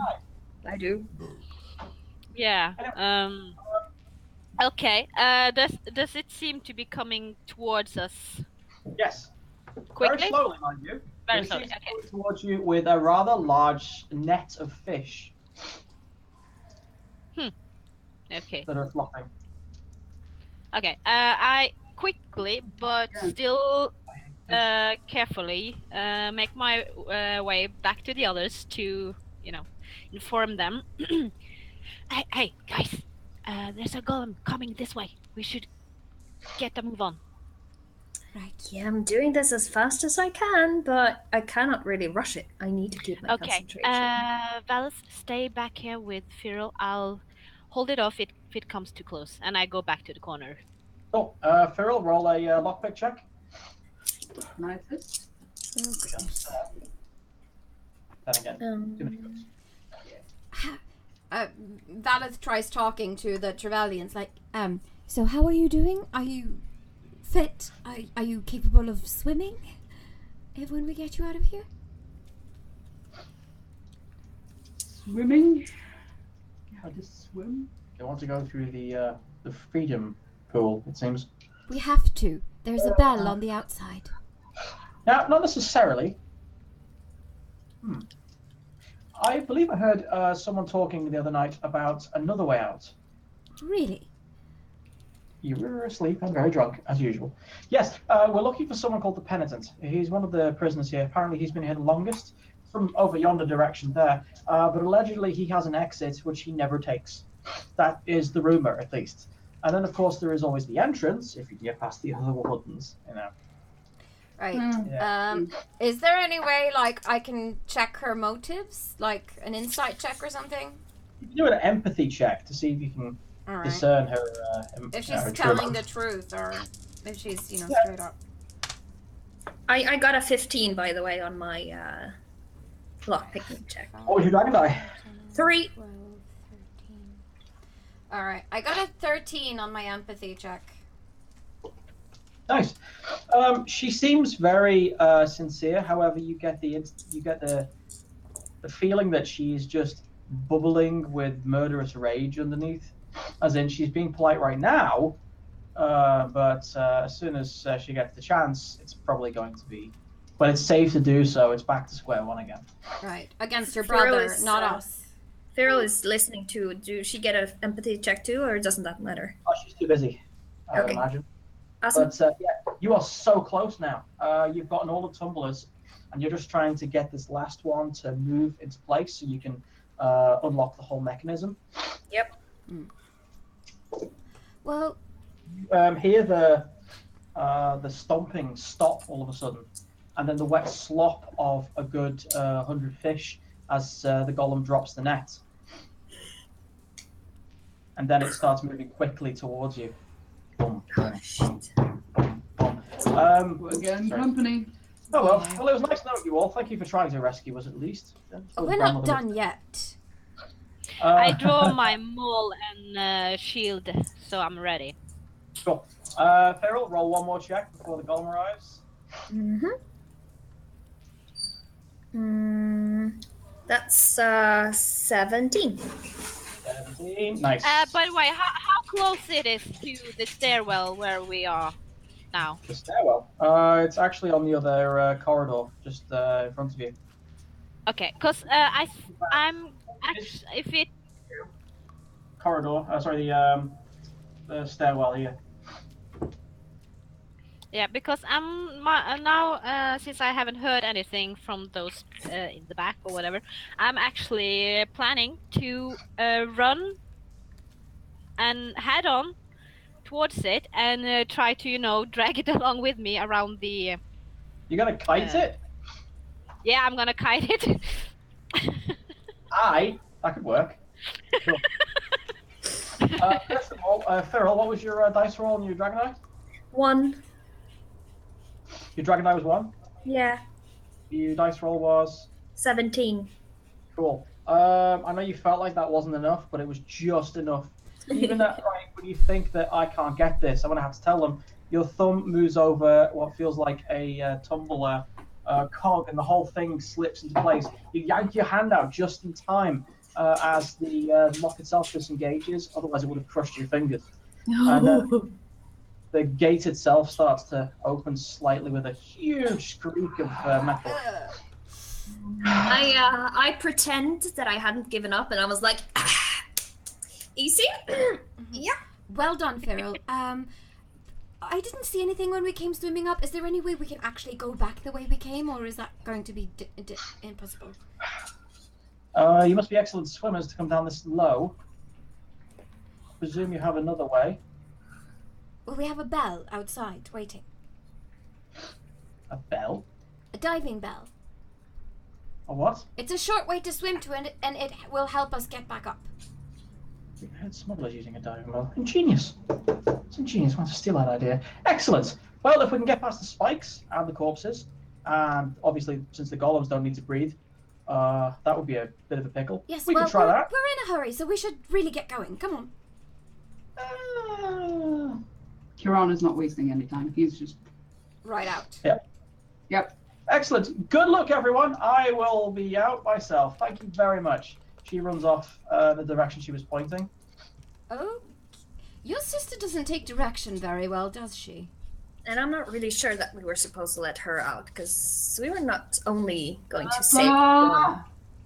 Well, we don't have time to worry about her now. We have to get away. Yeah. So we scamper away from the golem.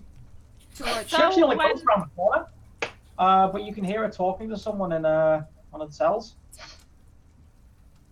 What does she say? I run after her. Cool. Kieran runs after her.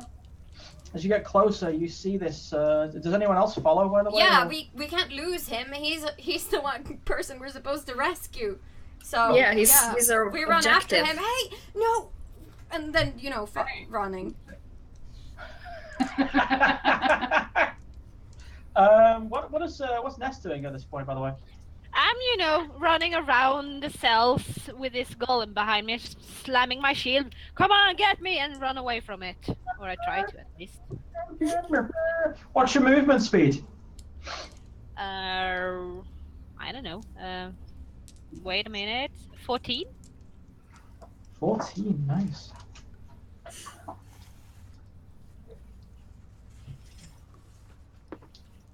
That's cool. What's your strength, by the way? My strength, 5. 5, is that right? Cool. As you're running away from it, it's stomping behind you, occasionally causing cracks and shakes on the floor. And it seems to be getting frustrated and punches at one of the walls, knocking dents into the bar and nearly killing someone who's on the other side of it. Your ploy seems to be working. However, you hear it stop all of a sudden. Turning around to make sure it's following you, you see the the front part of its carcass, the metal part here, pop open, and this this withered body inside, with these maddening eyes, drops out onto the floor in front of it, still alive, just gibbering, shaking madly. There seems to be like a million pinpricks all over his skin, and he's shaking, crying, weeping uncontrollably. These barbs on chains shoot out at you.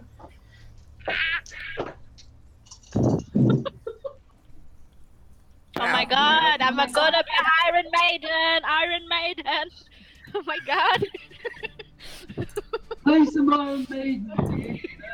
Moving Iron Maiden! Oh my god.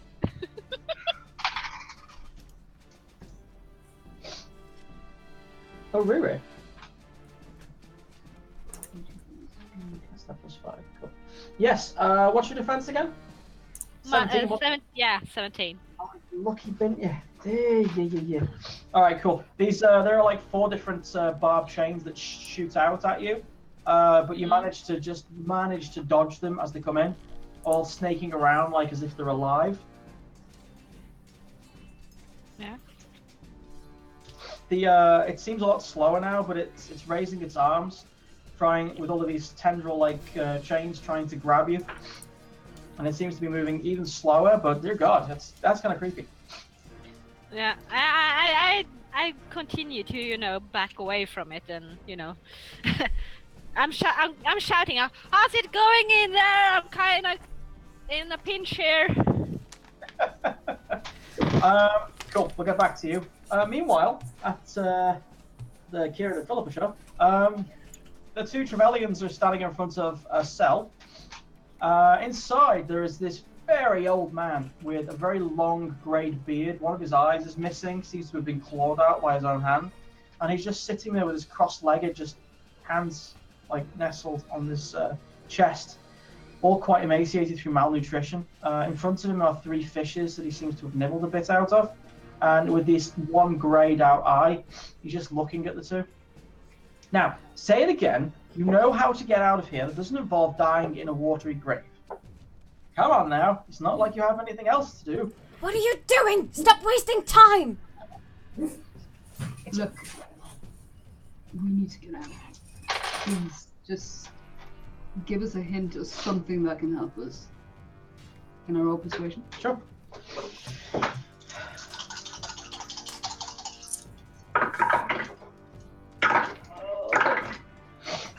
That's 9 that is 20. 20. Yes. Nice. The old man looks up at you with this gaze which just, it feels like it's digging into your soul. He leans forward, taps the door in his cell. It's not locked. It swings open slightly. The way forward is with knowledge, as usual. Not that you 2 would know that. I dare know if you actually know what a book is. Did he just insult us? You know what? I'm fine with him insulting us as long as we get out. Hold on a second. Philippa goes inside the cell, and then hit this old man's cell, which stinks of fish, and it looks like he hasn't used his bucket in a while. At the back, there is this small bookshelf, which she moves to one side, and there in the wall is this hole that's about child-sized, or rather, whatever. It's enough for someone to crawl through. Philippa starts looking down it. I would never have guessed. I think we found a way. No swimming for us. Going back to Ness. The creature has given up trying to chase you and is now ripping one of the doors off from one of the cells. Someone inside screams as the barbed chains grab the person and starts yanking him into the shell. Kiran runs back. You see this old, again, poorly malnutritioned elf being dragged into it, and then the door slams shut. The chest section slams shut. You hear this muffled screaming as the golem processes the individual inside. There is this lighting up as parts of the armor that this thing's made from start glowing slightly.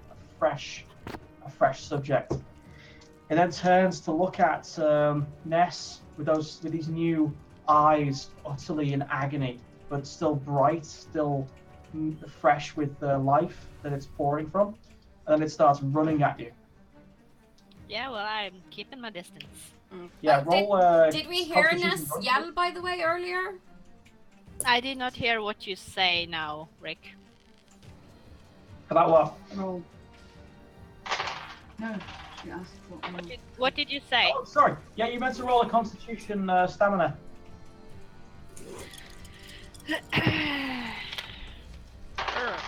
Okay. 11? 11? Is that everything? I think. Is that your roll so. plus your Constitution? Yeah. I mean, I got a shit to roll. Okay. You turn to roll, but you don't seem to be able to move quickly enough as this gigantic fist thunders into your back, propelling you into one of the barred cells. You take... Was it that close to me? I mean, I'm not standing right next to him. Of course not, but these corridors aren't actually that long. To be even in line of sight, you'd need to be somewhat close. Though you didn't expect it to run this quickly. It's just increased its stats, basically, by taking a fresh subject. Although, despite the fact that this fist thunders into you, you carry yourself with the motion of the hit and take 8 damage. And you counted up, Downer. What I was asking earlier, though, was did we hear Ness when he yelled at us and asking how things were going? Yes. Yeah. So I guess some of us should answer. Yep. You also heard a lot of screaming from Ness's direction of someone else. Yeah. And then probably Ness grunting as something hit him hard like a train. I guess we have to react Yeah. at some point, but it's still gonna be like, does the Trevelyans look like they have reacted to this too, or are they on their way out? Yeah, are they going through the tunnel or what's happening? I don't know, I'm the GM. Well, Philippa gets down on her hands and knees and starts crawling into the hole. Right. She goes, She like she should. she gets real quick. Oh! Yeah, Philippa is gone. She's gone. Okay, yeah, she's, yeah. I ask I yell out to Ness, Ness, get over here! Ooh, can I try to ask the remaining Trevelyan if he wants to help? He's already on his way. Yeah, he's To going help through us. the hole. Okay, can I shout at him? Yeah. Throw me a dagger! And yeah. I have no weapons. Okay, I don't either. I just have my own weapons. I don't think we should try to fight this thing. I think we just need to get out, whether it's through this tunnel or through the diving bell. I don't know. But we have to get Ness. That's the only thing. Yes. But since he doesn't respond like yes at once, then I run at Ness to try to get him as fast as I can without wasting any more time. Yeah. Valeth turns to the old elven guy and she asks, where does the tunnel lead? Where does it end? Oh, where's Rick? Where did he go?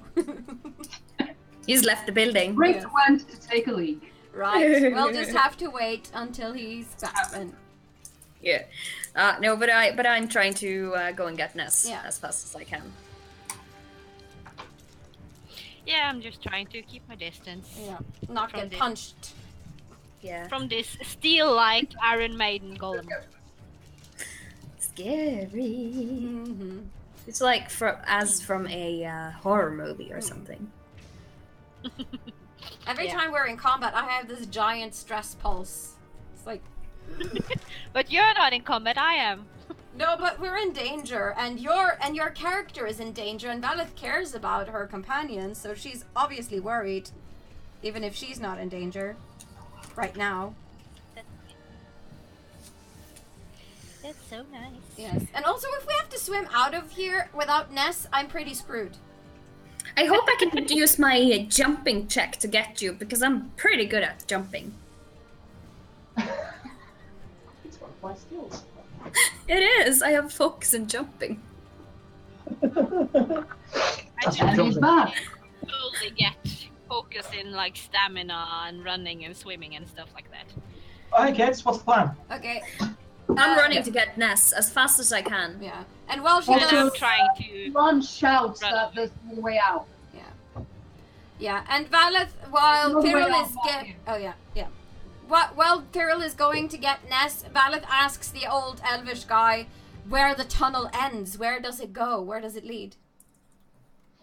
Oh, the old fella looks up at you with one grey eye. Mm. I look back at him. Where all things began and where all things end. That's not really an answer, though. You're just being Oh. cryptic. It is. You just need to find out for yourself. Right. Can I do like an research check or something, or empathy to try to figure out his riddle? Well, you could try and dig up the history you know on the place. Okay.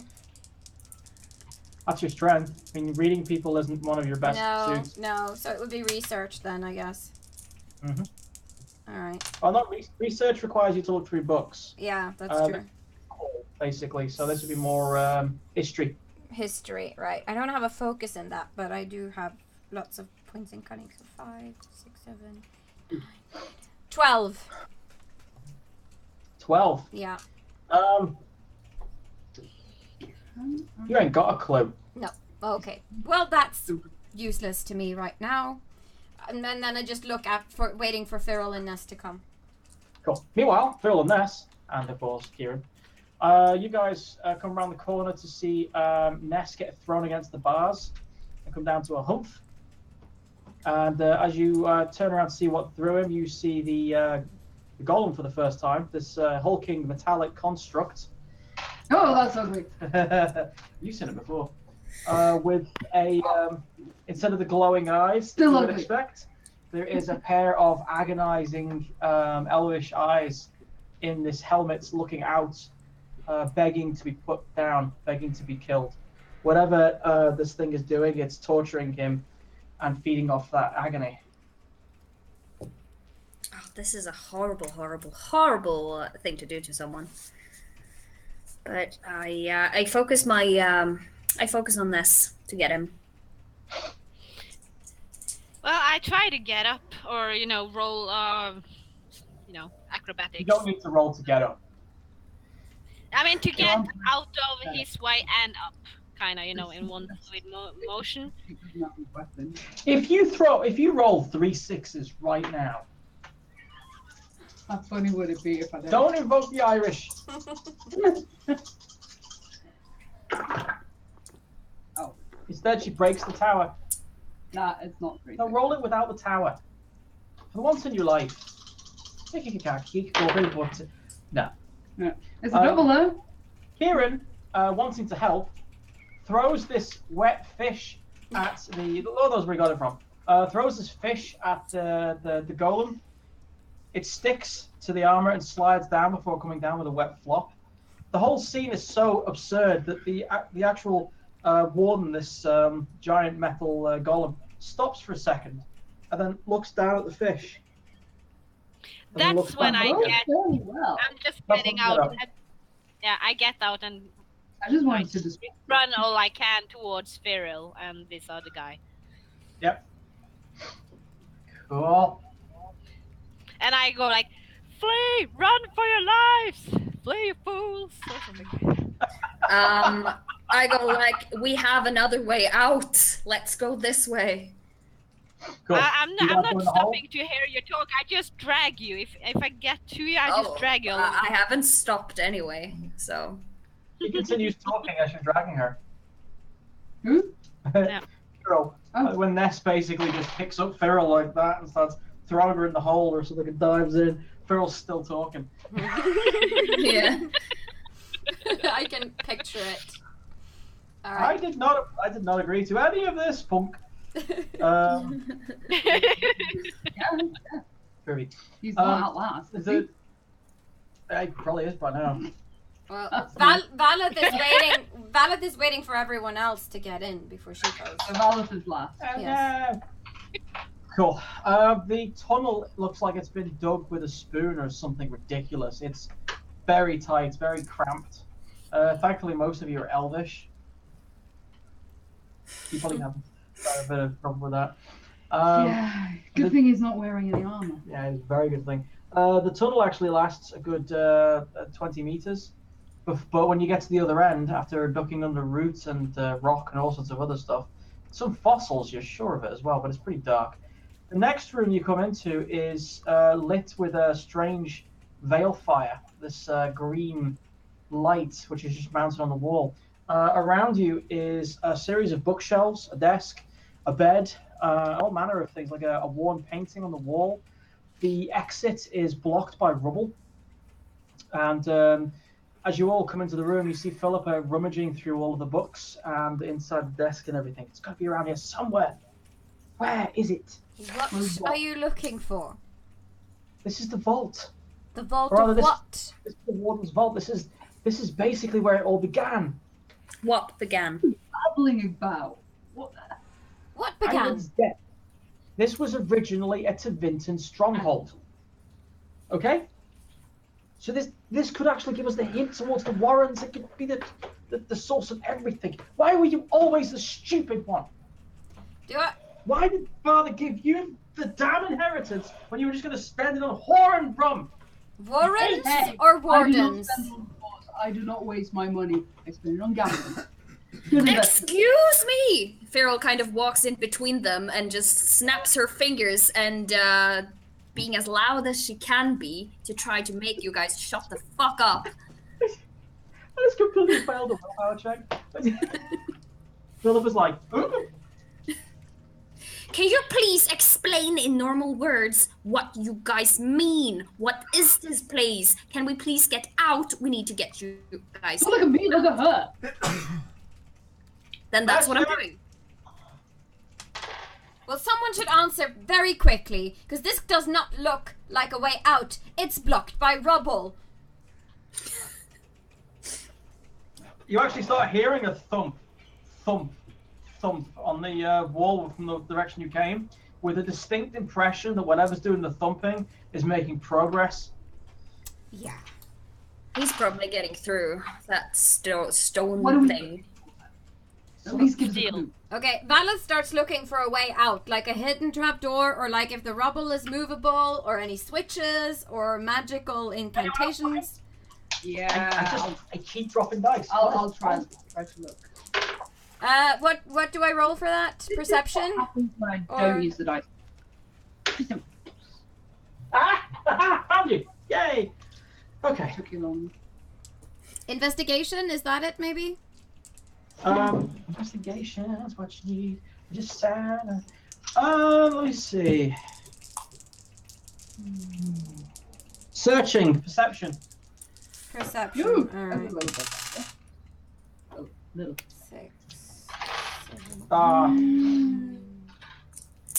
11 for me, so that's... No, 12. Yeah, 12. 13. I know we get higher than 13. I'm still waiting for an answer from that woman. What did you ask her? Oh yeah, what's going on? Yeah. Before the architect changed this place, he had to come down here with a team of adventurers and cleanse the place of all manner of miscreants. He reprogrammed the golems outside to serve him. They were originally guarding some Tevinton installation of some sort underneath Ostwick. The rumor goes that there is something of great value down here, right next to a prison of all things. And no one's been able to find it. But I have an opportunity Kind here. of value. Immense value. And it's at this point, unless anyone's got higher than 13, I can Anyone? search. yeah, please do. Because No, you're I you're got my a only 10. hope. You're my only hope, Obi-Wan Kenobi. I got a 17. That's all Yay! right. And What's, also drink, because Feral. Yay. Yay! Yay! I keep going through mine through stress, I think. Me too. And I need to pee. Aw. Yeah. I'll make this Same. quick then. Yeah. Guess what? As you're looking, Feral finds this small box with what looks like some modified symbol of the Tevinton dragon on it. It's not even locked. There's just this simple latch that looks like it once had a lock mounted, which had been broken. For some strange reason, someone didn't take the contents, which is... Aha! I'll roll for you now, actually. Hold on. An extra die. Oh, wow! Did you just try and bite me?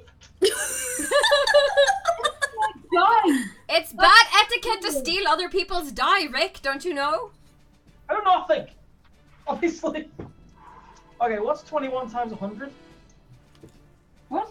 21 times 100 is What? 2,100. You failed math, Rick. You failed it. Yes, you find in this rather hefty chest 2,100 silver coins in the old Da Vinci style.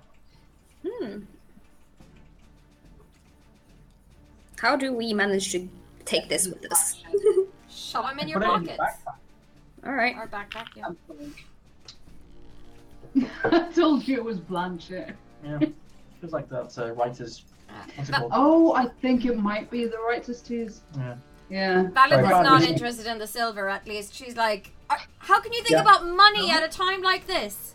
What, that's silver? What? However, then Kieran finds another chest. Ooh! Unfortunately, inside this chest is no money, but a little, what looks like a novel, some sort, like this journal, which is very damaged. There's basically one page which is readable, which I'm going to let you read this bit here.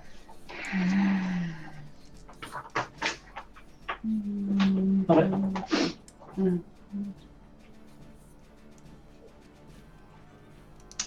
Kieran decides not to read it out, but read it to himself. How rude! Yes, very. What does it say? Does it say anything about how we can get What? out? Please sorry. share. The hardest part was not repurposing the golems, though the challenge was appreciated. The hardest part was binding my soul to the damn place to ensure it would never fail integrity and flood. Some would say condemning myself to be eternally bound to the place is foolish, but they are not as dedicated to their work as me. Considering the nature of this place's original intent, this proved easy. Easier, at least, than breaching the fate by sacrificing hundreds of slaves. Right. Charming chap, this one. Yes. There is a horrible second where there is this godly silence second where no one's breathing, no one's making any sound whatsoever. And then, in the middle of the room, right in front of you, materializes the old man with the one grey eye. I fucking knew it. Yep. Called it. Rather, looking straight at Kieran like this. So as if he's screaming and no one can hear it. And then with this succulent wet sound as he speaks, he says the words, "Seek and ye shall find." There is this wind and the veil fire blows out, and basically descending everyone into darkness. God damn it.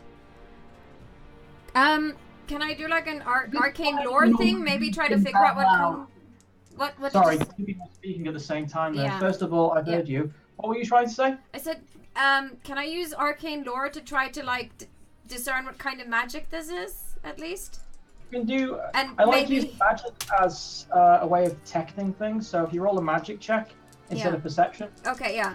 Magic. really should hold like a perception focus on magic. We don't do that, so none of them you have to be magically inclined to be able to. Okay, so Great notes is full of as a smart one. 11, 15, 16, 17, 18, 19. That's why you get 19. the shit list. This is why I get the shit whiskey. You open your senses up, your magical senses to this place. You reach out and sense the fade, or you feel the energies that aren't in the fade but here with you now. This entire place is interlaced with old magic. You instantly get the sensation. You understand what that note was about. You understand who you presume to be Lucas Angwin himself, or at least his soul that's bound to the place. Like many buildings in Tevinter, which you've heard of, it's kept together, not by its stone integrity, but by magical means. See, there are a lot of buildings in Rathus, particularly, especially after the Blight, which are hovering castles and things like that, because despite the fact that the rock is now broken away, the magic side of things keep it together. And this place is no different. This place is kept going by his eternal soul. Right. So if we, let's say, freed his soul, the golem would stop working and the magic would stop working and everything? Everything would flood. Everyone inside would die. Okay. And you also don't have any idea on how to free his soul. No. So also, the room lights up a second with this horrifying red glow of these two pained eyes standing in the middle of the room. Please roll initiative. God damn. Are there any weapons here? Yes. That's a 6 for me. There is there's a rusty Tevinton sword, a really old blade that's like a triangle shape to it. Like, it's everything with a. It's a short sword. It's not that. Oh, it's a short sword. Okay, yeah. Kieran grabs it. Still counts as light blades. Sorry. Yes. Let's go to initiative. 6. What did? 6 for Valor. Yep. Jesus, Valor. I got a 12. God. What? 14. I'm sorry. Oh, Kieran. 17. 14 was who? Me, Feral. Feral. Yes. And what did Ness get? 12. Ness got 12. No wonder Tanya looks depressed. I want to go first!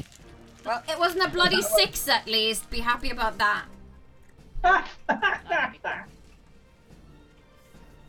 And As long as I'm not first, I won't be happy.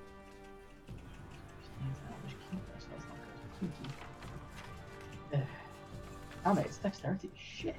Yep. That's 11 then. What did you imagine? A big hulking chunk of metal. I know people who are big hulking chunks of metal and they manage. Right, folks. Kieran gets the first go. Grabbing the dagger thing and anything else that Minor might be action. used for a weapon. Minor action to take one weapon. You can use Yeah. 2 minor actions to take 2 weapons. There isn't really anything else apart from that one sword Okay, that then you I can see immediately. Get that and I try to attack it. Charge, basically, yeah. Yeah. Cool. You get +2 to hit it. Woo woo! You're a rogue, right? Yeah. For the love of God, do use your major action to, or you can't, that's your move, that's your minor action. To do a backstab. Yep. Okay then. Charge! Oh, this isn't looking good. That's not good that's at all. looking better. That is looking better. What'd That's you a. I fight with dexterity, isn't it? Yes. Yeah. So that's a 15, and this is light blade as well. Yes. So that is 17, and I rolled a double. 17 and a double? Yep. Oh, crap. Okay, first of all, you hit it easily. This thing does not dodge. Your double allows you to buy the stunts you need to make this work. Now, I'll give you one tip, since you're obviously new at this game. The other sheet's over there for the stunts lists. Well, you have one on your second page, I think. You can tell that this thing is heavily armored. Okay. Let's see.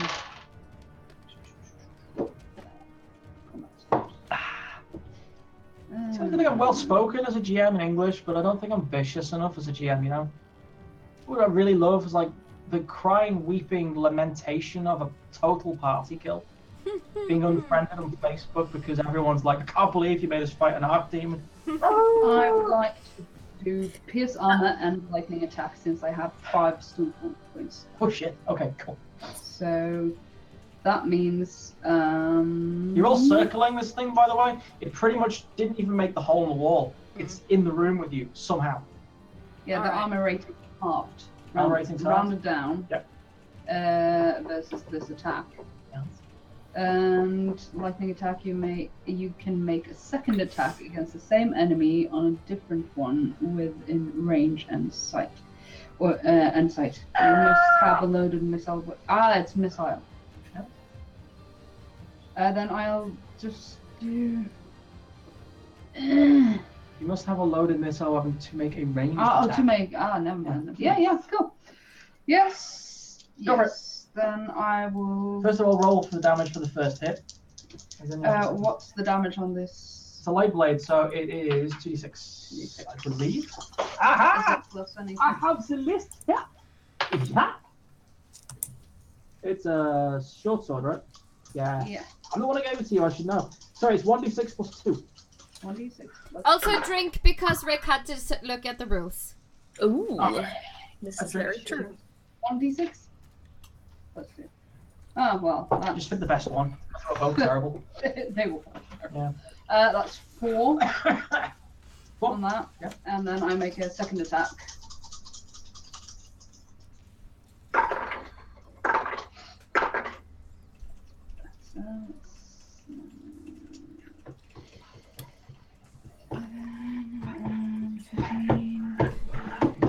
That's 17 again. 17 hit, yes. Yes. Roll more damage. And it's a double. Mhm. So, You can't get doubles on your second attack. no, but it says here on lightning attack, Mhm. if you roll doubles on this attack, you do not get any. Ah, you do not.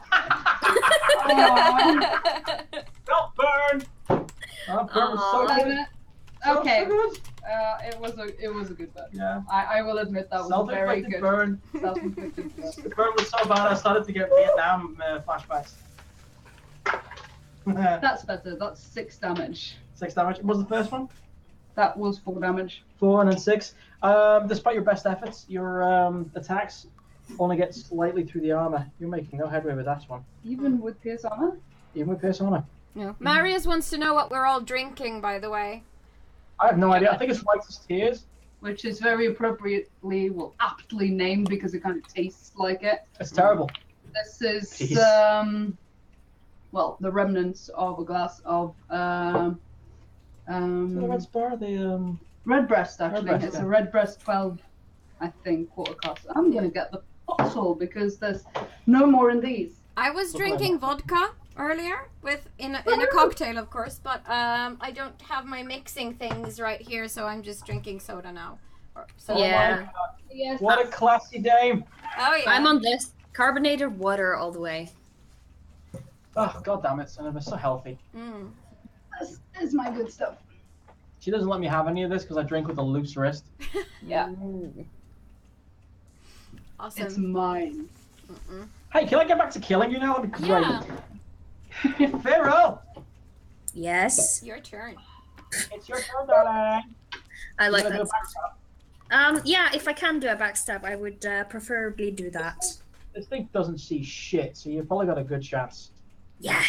So roll for your stealth. Stealth first. Okay, good. That'll be good. That was good. Of course it was. Excuse me. It's a 17 Oh crap. on my stealth. I got 16. So close. Cool. You get through. You manage to sneak up behind it as it's fighting Kieran, and then you leap in for the backstab blow. Yes. You haven't got lethality yet, have you? You're not as good as Talan. What? My backstab. Yes. You basically get an extra D6 to your attack. When? When Oh, you backstab. attack. Yeah, of course, of I'll course. roll to hit, first of all. Yes, I've done that, and I got a double. Double. Yes, my dragon die is 3, and my Not total. pierced armor. Yep. And actually, I only use 1 for pierce armor since I have that talent. Okay. But Okay. it's still 8, 9, 10, 11, 12, 13, 14, 15, 16, 17, 18. There's 18 hit. You hit, Yes. and I would recommend that pierce armor. Yes, I will So now do. you roll 6 plus your strength. I do believe daggers is 1d6. yeah, it is 1d6 plus 1, and Yes. then it's plus your strength for causing damage. But it's 2d6 now because it's a backstab. Yes. But I got a 3 on my dragon die, so Oh, bless. and I only use 1 for pierce armor, so I have enough for something else too. Would knock prone work? Maybe actually. There's nothing saying that this thing is hard to knock prone.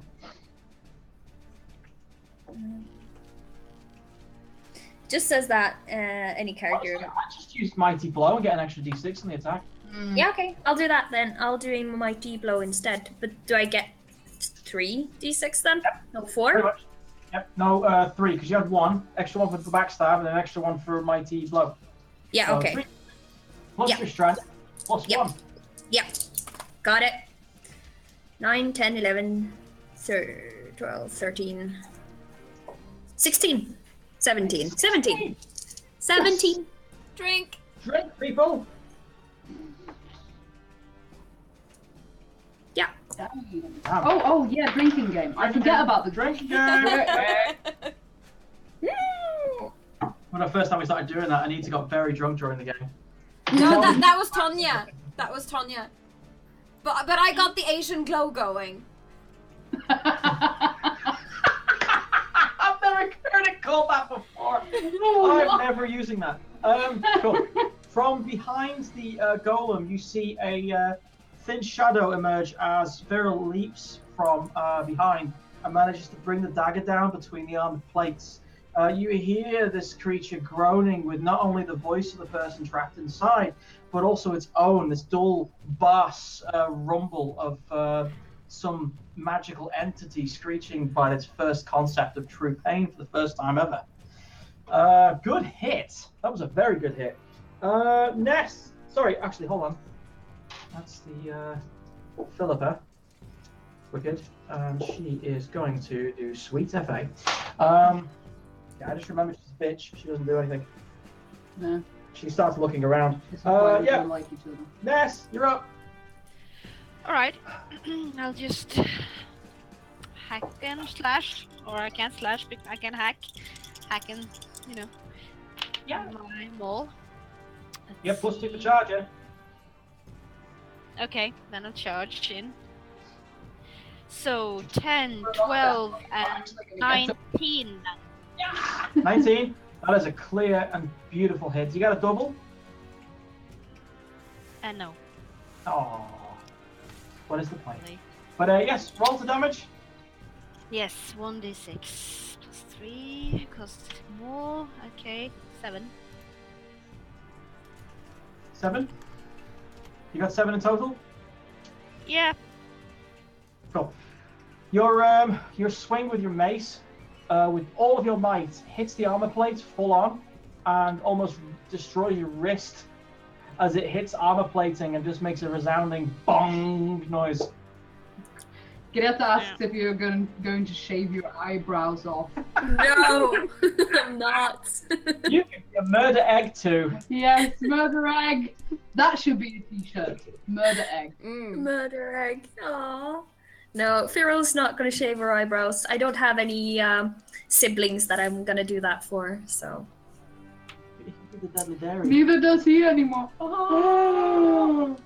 Shh, that's me. That was mean. Vale. I admit it. That was Vale. mean. I'm Anita. sorry. I'm sorry, Mariana. Huh? Is it my turn? You're up.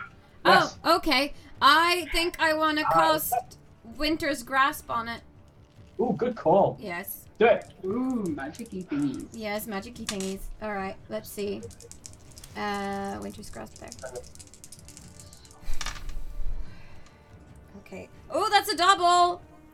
Oh shit. Yeah, so that's 6 plus 8. That's 6. 7, 8, 9, 10, 11, 12, 13, 15, 16, 17, 18. So cute. I have to add in my head. I'm really bad at math. And your arms kept moving for every number Yes, you I counted. know. It was really funny. Because I visualized them mentally. Do they look like little numbers with eyes in them and smiles and stuff? And No, then they no, can't- no. I visualized the dots on the die. Oh. Yeah, I do the same thing. Yeah. So yeah. I'm special too. Yes. Oh, what'd you get? I got an 18, and my doubles are 2 4s. Well, the dragon die was a 4 by the looks of things. Yep. Nice. What stunts do you want to do for that? Because you have access to those magic stunts. Right. So I have 4 points to use now, right? Or is it Yeah. 8? 4. 4. 4. Yeah. Okay. Remember, it's the dragon die that matters. Okay. So, basic spell stunts. Okay. I think I want to do mighty spell for 2 points. That gives 2 or 1d6 of extra damage. So that's 2d6 of damage on the first round. Yes. And then I'm going to reduce. No. Considering that the resistance for this spell is Constitution, if I recall correctly, Yeah. I would actually use the other 2 on Puscient casting Yeah. to increase the spell power, to make it harder for the Yeah. golem to resist it. Okay. So I'll do I'm that. really sorry to interrupt, but She's not. Teresa just said Talan burn, and then Greta said we should shave Lenan's eyebrows off when she's sleeping. Aw. Should Lenon's definitely sister. do that. I'm in on it. If we ever meet Lenon, we're gonna shave off Lenon's eyebrows, Yeah. or Phil's gonna do it. Okay. Well, the target number of the spell becomes 14 if I do Pusant casting. No, actually, it means the spell power is spell higher by power. 2. Yeah. It Okay. means that when I try and roll my resistance to lower the damage I take, Yeah. it's even harder. Right. Okay. Yeah. Sure. So you've already managed the spell. Yeah. That's fine. It's now I'm trying to resist it with my Constitution. I think if that's correct. Well, for, yeah. You take 2d6 damage, and then you have to resist it with your Constitution, or you are slowed by a -2 penalty to speed. Nice. And Slow enough, that isn't it? damage is penetrating, I think. Yes, It is. 2d6 penetrating damage, basically. Roll it. Yep. Okay, so that's 6, so 8. So that's okay. All right. That's not bad, that kids. Mhm. And then he has to do the Constitution thingy to see if he's slowed or not. Yeah, he passed that. Right. No And problem. then this spell lasts for 4 rounds. It lasts for 4 rounds. Yes. Continues with damage. Yeah, because my magic is 4. So you envelop a visible target within 20 yards of you in a cloud of frost and ice that lasts a number of rounds equal to your magic ability. The round you cast it, Winter's Grasp inflicts 1d6 penetrating damage.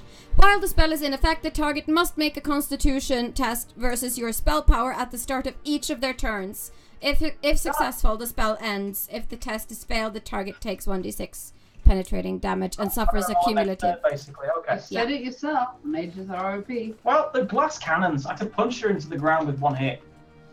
Literally, she'd be like, "Oh no, squish." But I'm not sure if the spell continues to last for 4 rounds now that he's passed the Constitution test or not. Well, the Constitution test is for the what do we call it? The speed. The I speed take another penalty. one Okay. Well, then it keeps going for 4 rounds. until I pass one at the next turn. Cool. Yeah. All right. Next up is I actually forgot to do my guy's first attack, so that's my fault. Yeah, because Ness was the most interesting attack. The Iron Maiden I said it. Oh no, I'm in trouble now. The golem turns to Ness. Hey, buddy. Hey, buddy. Jesus. That is going to be a tree. 6 plus 6, 12. A tree? 18. Boom! Finally hit him. Finally! And that causes a total of whopping 15 damage, please. Take away your armor, obviously. Okay. What's my armor? So 11 then. 10. Wait, no, armor rating without any armor is 0. Let's see.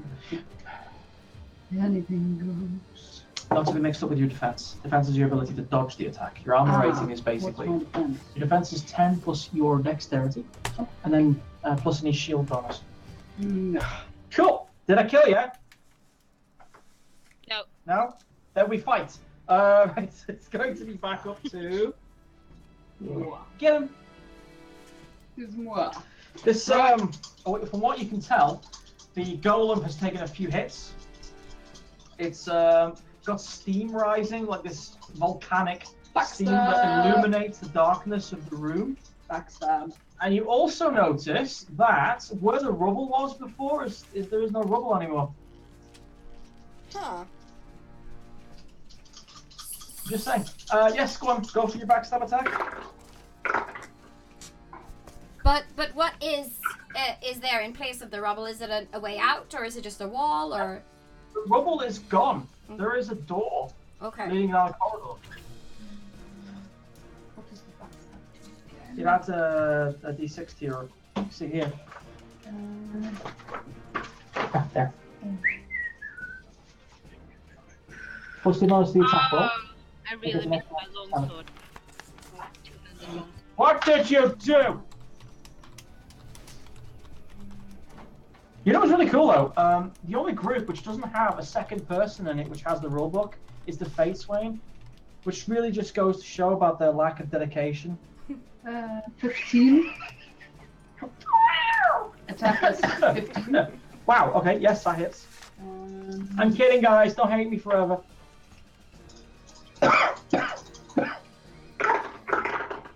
Oh yes.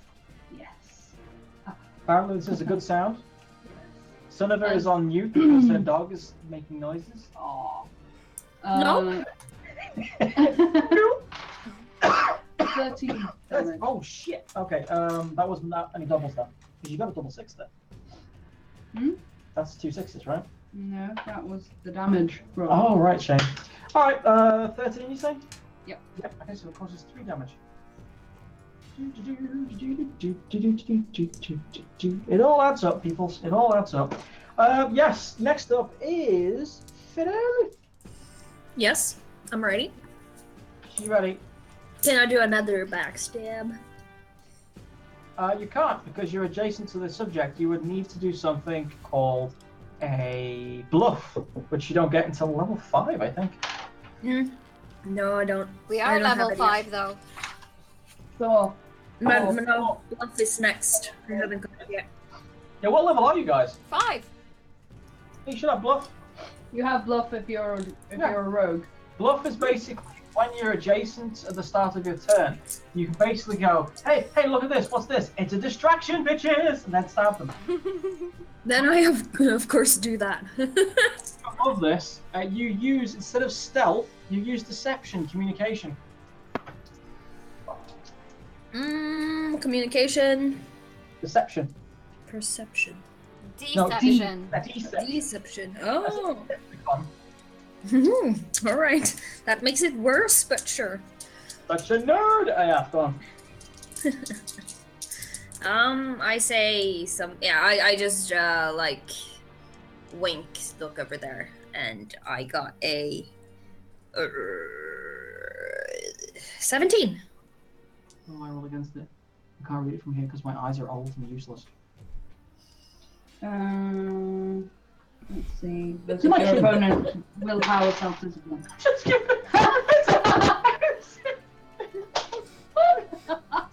To quote the almighty Matt Mercer, you don't see shit.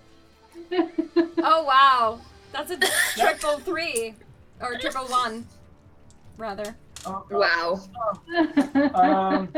For the Inquisition squad out there, who I know will be watching at some point, what happens is that Beryl provides the wink, and her dagger provides the wonk. Yeah, you do. Cool. So you get the bonuses that are implied.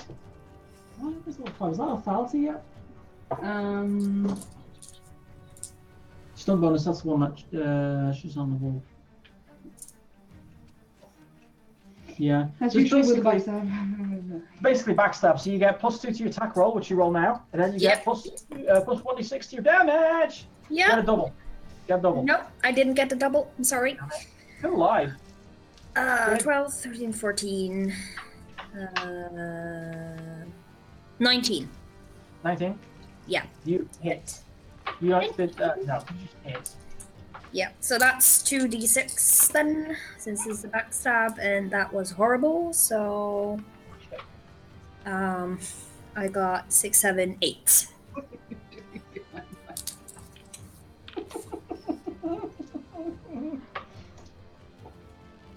What? I wasn't doing anything. That got me in trouble, people. Jesus. What did you get for damage? Sorry? 8. Yeah, you can't find a hole through the armor. Just clinks and scrapes your blades. Straight on to your favorite and mine, Philippa. You thought I was going to say Ness. Philippa, who runs through the hole, the new doorway that's been illuminated. There's a new doorway? Yes. You Yeah, know the rubble disappeared.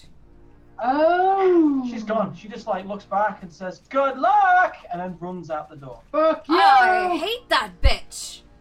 Me too. I make some amazing evil female characters. She's not It's like evil, how- she's just bitchy.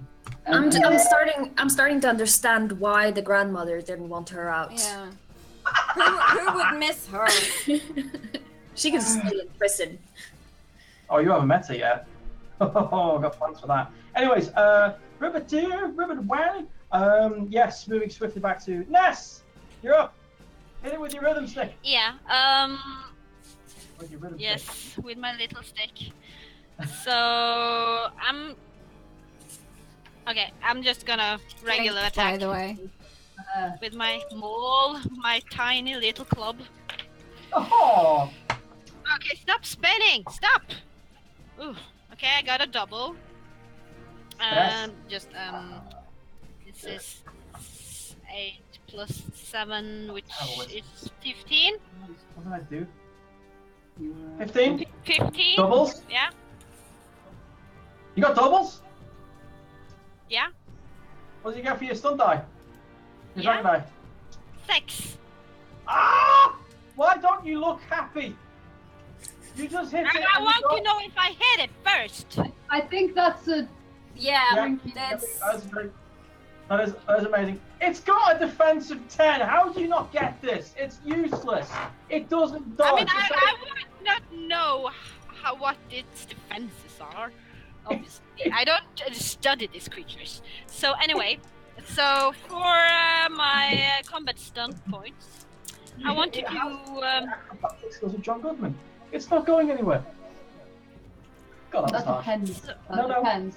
No.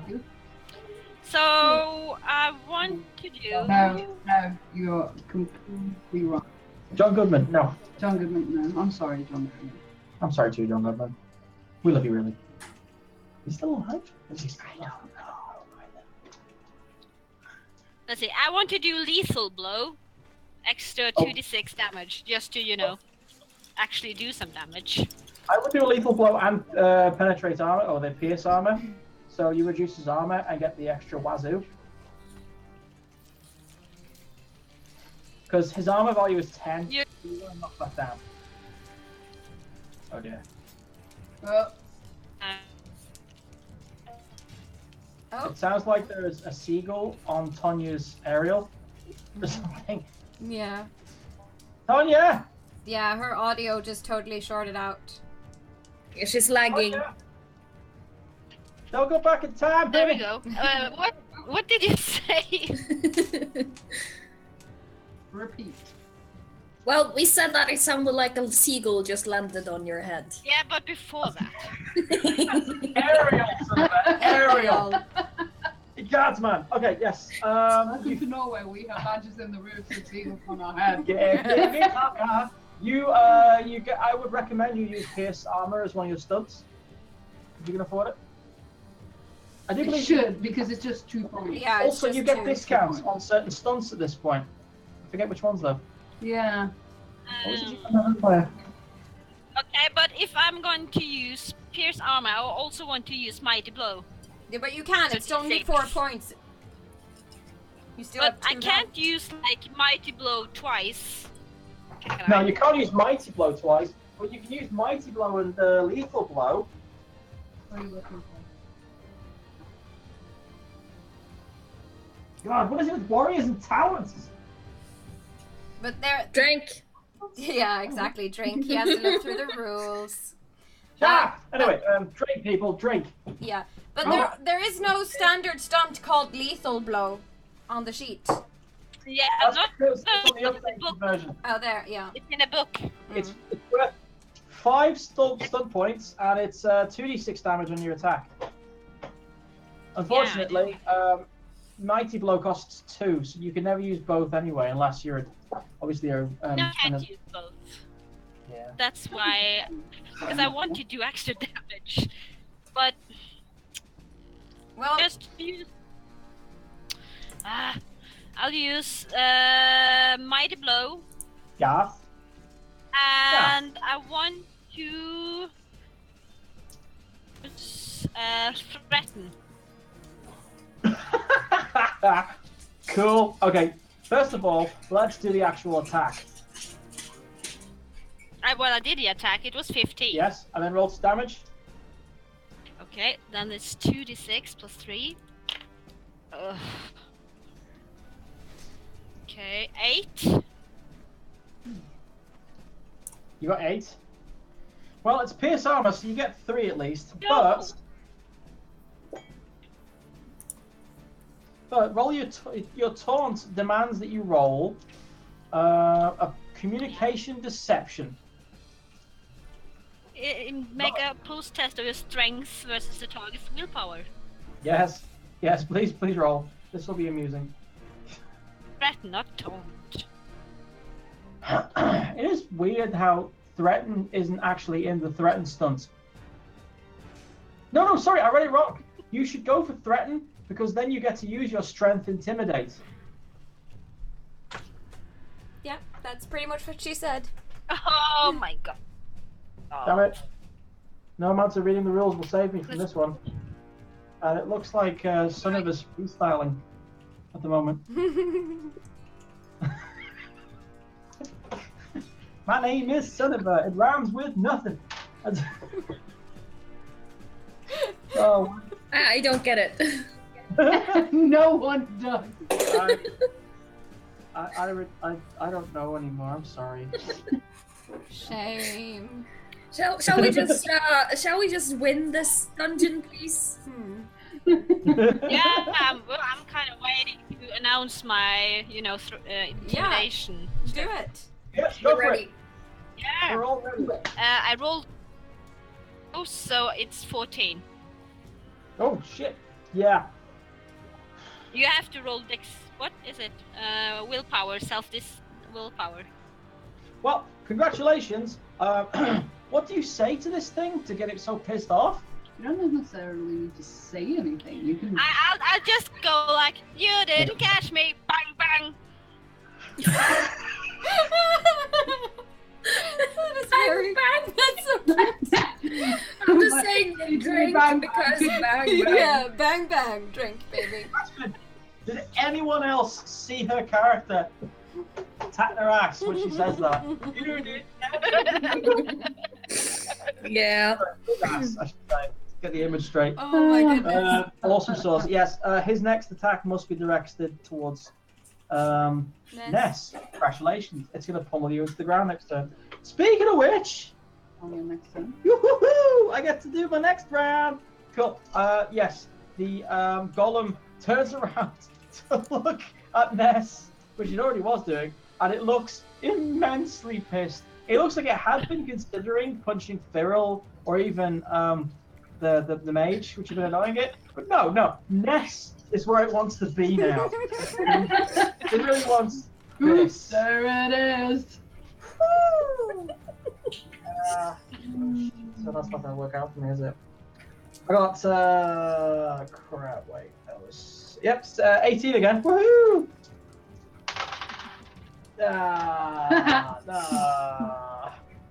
It swings its fists wildly, but doesn't manage to get you with a proper hit. It only manages to do 9 damage. So deduct your armor from that and take that, yeah. So 5 then. Yeah. Say it again, kids. Didn't catch me. Bang, bang. Yeah, that's going to be a quote. That's Ness's t-shirt. Yes. That is We measure everything in t-shirts now. Is it cool enough to go on a t-shirt? Yes. That's the standard. Didn't catch me, bang bang.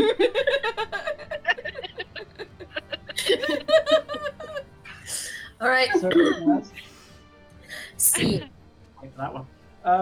Right, cool. Moving back to the top. That is... Hey. Oh, Bella, sorry. Yeah. Oi, oi. Yeah, exactly. Oi. She's... All right. So he Step back to the top. Yeah. he has to contest the spell power again. Oh, yes. Sorry. There was a constitution, wasn't it? Yeah. Oh, that was caught. No! Flip! Fine, you get to roll damage again. Yay! That was a pathetic roll. You're a pathetic roll! This was a pathetic roll too. I got a 1. Pathetic attempt of a burn. Oh, yeah. What did you get? It does 1 One. damage. But No. he has a -2 penalty, I guess. To speed. Oh, that, yes. Yes. Yeah, so- And also, while we're doing this, because she hasn't cast anything or done anything yet this round, does it look like it's injured, like it's getting tired? You would estimate it to be currently half dead. Half dead, okay. Because, I'm just throwing a suggestion out there, guys. We could just follow, your bitch of a sister and leave this thing behind. Just That's an a good idea. True. But should we not kill the poor sod inside this? Yes, that's true. There is someone trapped in there, isn't there? Right. Okay. I'm just If gonna... you're going going, I will go with you, but Yeah, no. it's kind of a douchey thing to do. The thing is, we follow you. You're the mission. If you don't leave here alive, then Oh, then you it's all for poor naught. creature. I'm your mission. Yes. Speaking of which, Karen's turn. Present. All right. But I haven't Wait, cast. sorry. I guess I have time to cast an arcane dance, don't I? Yes. Yes. So I'm going to do that. So that is 11, 15, 16, 17, 18, 19. So Yes. I hit. Yes. It's more than 19 actually, but okay. So it's If you roll a double. no. Ah. Yeah, sad, I know. But I rolled a 6 plus my 4, so that's 9 to 10 to damage. Despite your best attempt, because it's not penetrating or piercing, Mm. your the blue spear that you managed to fire off your staff Mm. splashes harmlessly against the creature's armor. Just pings off. Impotently. Nothing. That pisses me off. Are you okay, Bella? Man, a pit death. Oh shit! And my dragon dice is a 6. Oh shit! But did you hit? Let's see. I should, because this is 18, 20. Yeah, you did. That's a 20, and it's a double. My dragon dice is 6. I That think that's deserves what an we're honorary drink. Ooh, it does. Drink. Oh, boo. La-di-da. Too bad. Too bad. You're so cruel sometimes. You're Alright. the GM, you shouldn't get drunk. Oh yeah, I totally should. But not with you people. Yes. Okay, Buy your thing. I Shopping am list. going to go for...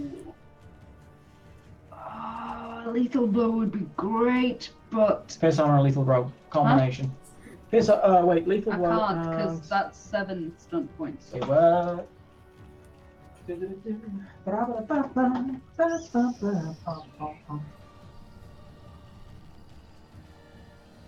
Name. Wait, I'm looking at the wrong one. His armor is actually SP2. Oh, yes. Yes. I am on your side. I'm on your side. Okay. You're welcome. Thank you. Come on, come on, come on. Oh, Holy you beauty! Shit snaps. You beauty! Ah, that's and that's +2, isn't it? So that's You're using daggers, right? So it's basically plus your strength, +1. plus my strength, +1. Yes. Let's look these. Yes. Okay. That's 16 damage. Deduct 5 for the armor, and that's ouch. That's basically an ouch.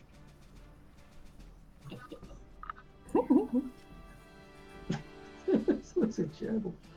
I like the fact that no one's gotten hurt by the golem yet. That's very fascinating to me. I mean, water hurt us more than this thing has. Swimming was harder. Yeah. Kieran actually manages to strike a really savage penetrating stab straight into this thing's center piece. It seems to hit something valuable, so much so that the golem staggers back for a second, wrenching out its fist and shattering the desk to its right with a thunderous splintering of wood. I think I got it. Still going though. Next up is Fiddle! Now I can backstab it. Yes, because it's moved. Yes! Then I'm gonna do that! And that is a...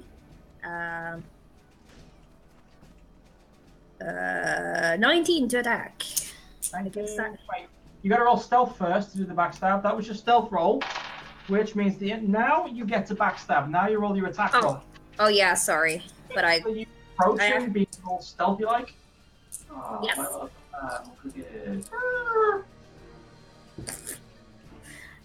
Then I got a 17. Double? Double? Double? No, Double? Oh. no doubles. I'm sorry. That should be a t-shirt. Yes, we talked about that before. Is it a double? Should just be double, question mark, double, and then a exclamation point. Wow. Barrel! Barrel! Double the jet, damn it! Yeah, right. Roll your 2d6 plus Yes, one. I'm on it. I feel like I 13. need a list. Oh yeah, 13. 13 damage. 13 damage. Nice. That was an extra 3. I'm gonna grab the rest of the crisps. Do it. Go get it. Because we have crisps. You go treat yourself. Oh, gonna go- lucky bastards, crisps. But I'm not yeah. gonna get any. You can get them all. But yeah, seriously, I feel like I need a list of all the cool t-shirts we want to make. Well, we've already ordered the arterial spray. Yeah, I saw. Collected with what all of the people have ordered, we've made like $48 or something on the t-shirts. Woo! So Nice. That's including the ones we bought. yeah. Yes, that's including the ones you all bought. So I figured it just, whatever money we make off of this, we'll just save it and use it for Fateswain Con. Yes. Yes. Or for competitions. Or for a competition. Yes, or for competitions. That's true. Wait. Yeah. Okay, That's cool. I have no idea how many t-shirts have actually been ordered. I think it's mostly by us, but it's like, I think it's 6 or 8 or something. Age is more than us. Yeah. Alright. Anyways, yes, it's my turn. It is. Wait, no it isn't. It's Ness's turn, damn it. I told Okay. you. Yes, I'll just Oh, keep no. on. Yeah, stop nagging. I'm gonna attack as usual. Yeah. I love the Critters t-shirt, by the way. Yeah, Gilmore's Oh, glorious goods. Is Marius is asking t-shirts? Yes, we have t-shirts. If you search for if you go to our Facebook page, you will find a link somewhere in the threads that take you to our Teespring site, and you can still buy t-shirts. It's arterial spray heart. Is it still available? I thought there was a countdown. Yeah, there was, but I decided to reboot it, so it's going. So our t-shirts are still available, and we will be making more. They're awesome. Yes. They're awesome. Thank you. Come on, Ness. I want to punch something. Yes, 17. That's a hit. Did you get any doubles? Sadly, no. Aw. So it's a measly 5 plus 3, so 8. Yeah, but 8 is I better than miss my two-handed sword now. Yeah. Really. I hate you guys for talking me into leaving it behind. Hey, we didn't say you had to leave it behind. You talked me into it. You know, she's got a point, you did. So I'm hating you right now. Okay. Going like ping, ping.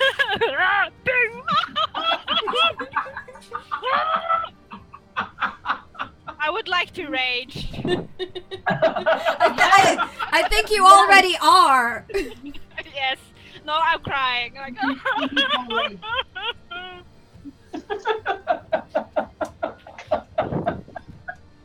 oh my god! I just need to check something. Hold on. Oh my god. Also drink. Yes. Also drink. Yes. Drink. Shut up! Shut up! Not my problem. Bite me. Now, ow! You asked me to bite you. I won again. Could you, Ness should roll Yeah. a musical lore, because there's an off chance, on cunning, that is, because there's an off chance that he discovers that this creature is quite a musical thing, so that hitting it in a particular way will create music. you want me to roll what? No, Yeah, it's okay. you still Forget can, it. actually. Forget it. I just wondered if you started hitting it with your maul in a particular way that starts sounding like some sort of symbol or something. Do do do do do do do do do. You want me to roll, okay? Fine. Because I have like nothing in cunning. So Well, what damage did you get, by the way? I did 8. Yeah, you just not go through the armor at all. Yeah, that's why I'm crying. The cries in Elvish. No, yeah. The golem brings both its hands up and comes down straight hard on you. Come on, you mother. I'm not sure if that's a frustration or if it's a happy cry. I'm not sure. No, it misses. It brings its, you know what? Screw it. I'm gonna say this. It brings its arms up, but it's so damaged that it kind of looks a bit awkward for a second, like what's going on, and then it falls backwards onto its ass. Do I have to cast a reflex save or something? Let's go with that because that'd be amusing. What is that? Is that like? I believe- Oh no! Can I please do my jumping check since I have a focus in jumping?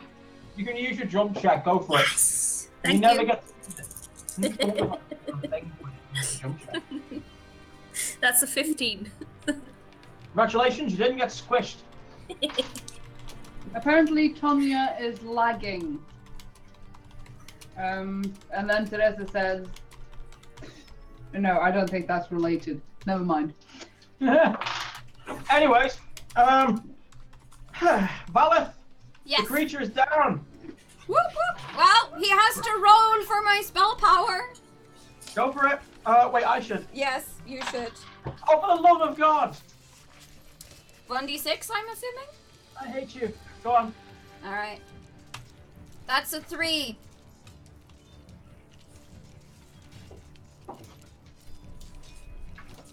This creature is now making lots of moans and noises. You can tell it's on its last legs.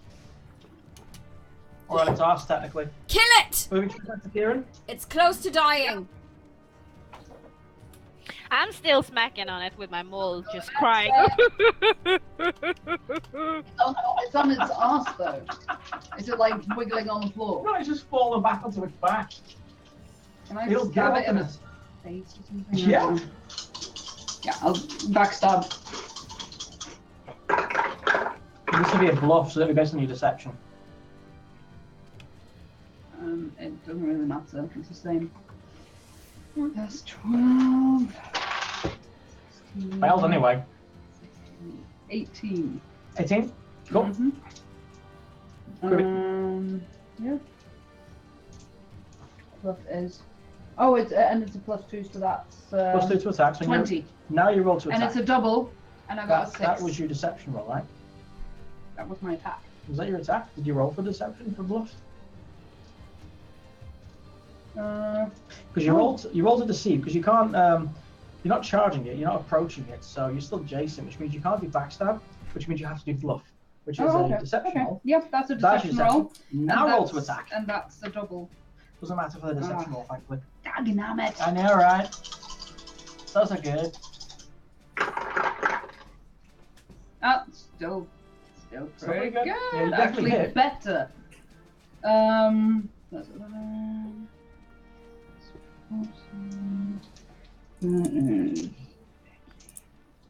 20. Yeah, you Do I definitely get the +2 bonus? Yes. So that's 22. Yes. 22. Yeah, so then you roll for damage. 2d6 plus 1. Also, alcohol is back on the table. Not for me! 2d6 plus 1. Plus 1. Plus your strength. That's right. Yeah, I'm just a rogue. I don't do much damage. It's 9 damage. So, nope, you don't manage to find a way through it. Fidden! Your floor rope seems to suck. Let's see if you can do any better. What? Can I backstab it? You can't It's backstab on, it. it's on Close. its back, so you can't backstab when it's on its back. Oh, touche. You can't bluff it though. Roll for deception. Communication. Yeah. Then I do that. I'm not gonna jump on you. I totally jump on you. Yep. You missed your mouth. That was communication, right? My attack roll. That's an 18 on deception. Yeah, you totally get the opportunity to backstab it. So, that counts as, now you roll for attack. Yep. Dexterity, go for it. It is Is it a double? no. So 17.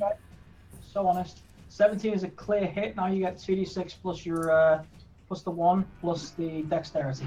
Is it Sorry, 3? strength. 3d6? 2. Thank you. No. That's only like 4, 5, 6, 7. 7. Dear 7. God. No one seems to be able to find a way through its armor. It's just not seeming to go down. Ness, you fancy your look, or you fancy just treating it like an African cymbal drum? Well, I'm definitely gonna try to, you know, something. So let's go for it.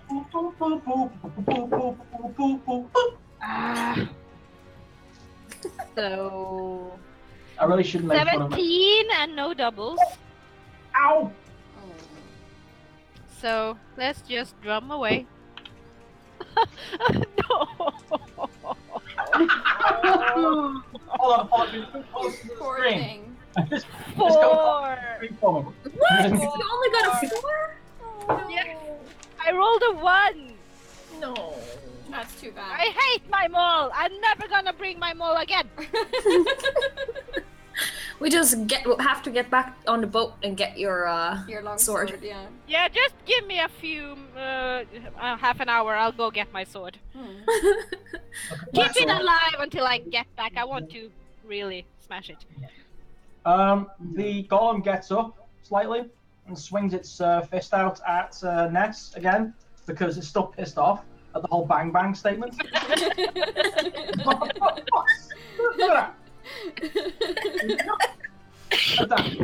This is not the golem's day, apparently. It's not our day either. No, we're rolling so badly today. That would have been amazing! Yep. No, totally This using your is- dice shower in future. Yeah, this is why it It's is. my duster! I have taken No, over. it's Flag. not your dice tab. Okay, so Valeth, Yes. come on. I'm gonna finish this thing. Last round of Winter's Grasp. Spell Fuck, power. I can't seem to stop it. Yeah. Nope, didn't. I failed. So please roll a d6. That's a 3. Just still. Oh, come on. I know how much you need to kill this thing, and it's irritating. Yeah. Because I mean, I just do 1d6 of damage. That's all. So. Now you get to attack with another spell. Yes, I do. Well. Please don't attack with two. That'd be bad. I could try to use Drain Life. That should maybe work. I'm gonna change my dice. Alright, let's see. Do you have a dice graveyard? 8, I got 9, lots of 10, dices, you know. 11. Yeah, I make the target number for Drain Life, so that's what I do. Oh, crap. Oh, my God. Yeah, that's a good point. Go on. Yeah, so that is 1d6 plus magic in damage. So. Yeah, don't I get to resist it? I'm not sure. 4, 5, 6. You got the rules there, don't you? Yeah. Are you as organized as Wanakalia? No, I have them right here. I just have to scroll a little bit. But she's probably more organized than I am. He actually flips furiously through a book, getting paper cuts and cursing people. Okay. The target penetrating damage at least, and you are healed by the same amount. Note this only heals damage you have suffered.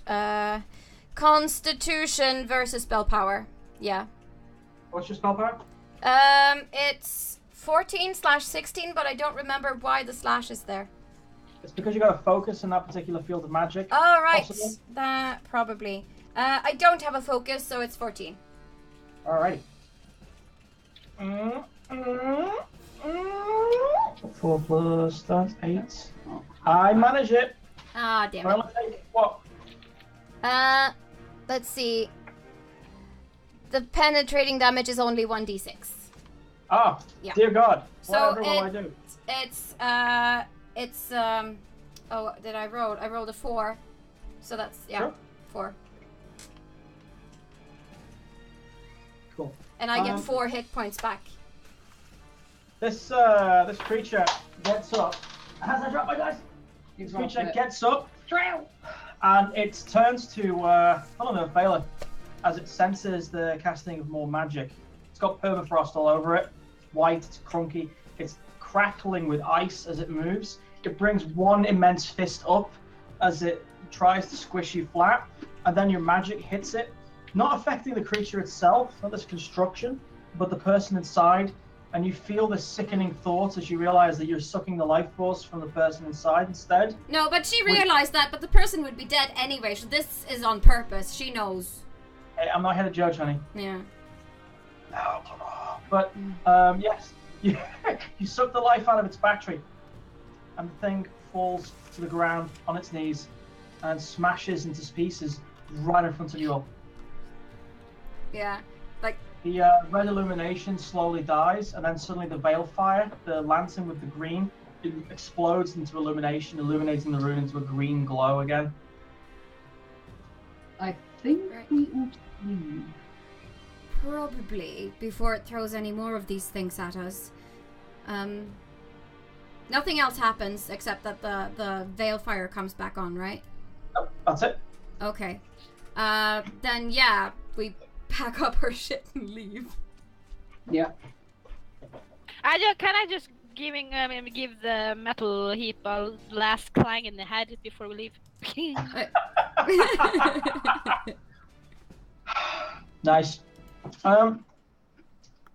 Your path into the darkness leads you into a series of man-made tunnels made of brick and stone slabs that it kind of reminds you of the Circle Tower in a way.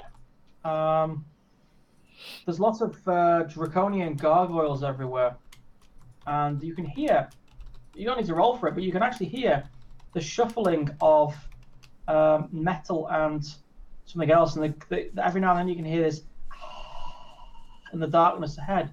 Luckily, however, you come to a ladder leading upwards. Okay. What do you do? This, by the way, this trip going through the darkness takes about a good 2 hours. before you start hearing those noises and reach this ladder. All right, then my rock armor has probably faded away by now. Oh yeah. Okay, let's see. Hear it? You climb the ladder? Yeah.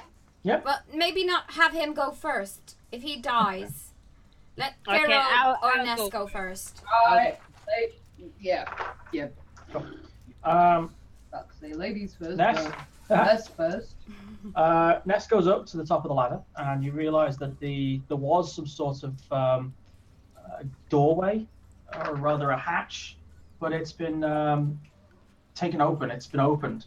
As you come out, you see these rather ornate-looking two steel door parts, which have been unlocked. There are chains all over the floor, still intact but unlocked, and there are burn marks from what looks like magic use.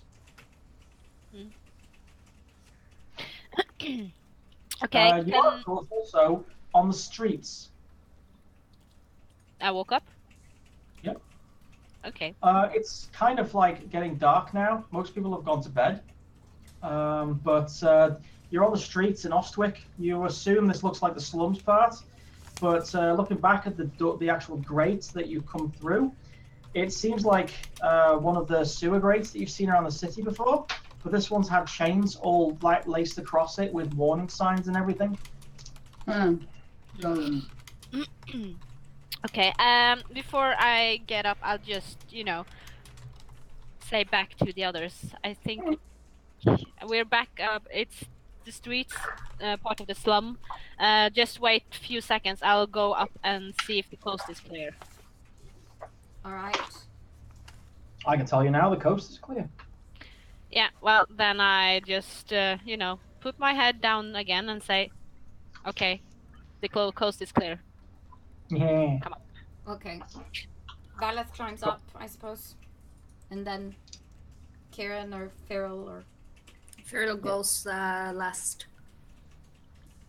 Cool. You're of course aware of these particular grates, and you feel inclined to close it behind you. Yeah. Let's close these, shall we? what are they for? Rumor is there was at one point a series of secret passages underneath Ostwick. You do know this from your research, actually. It's common knowledge. But thanks to some crazy mortal Atasi from Navarra a good few decades back, it's now infested with the undead. Right. Of course, there are rumors that there's a lot of treasure down there for anyone who's willing to go looking. Yes, that's clearly not us. Not now, at least. Yeah. So, how do we address Kieran, as Lord Trevelyan or Kieran will do. Kieran? Right. Yeah. So I suppose we should get you back to your grandmother now. Do you have to? Yeah. Yes, that she was quite specific about wanting to see you again. Right then, I suppose there's nothing to it but to do it. Indeed, I would say so. So, do we know where we're supposed to take him?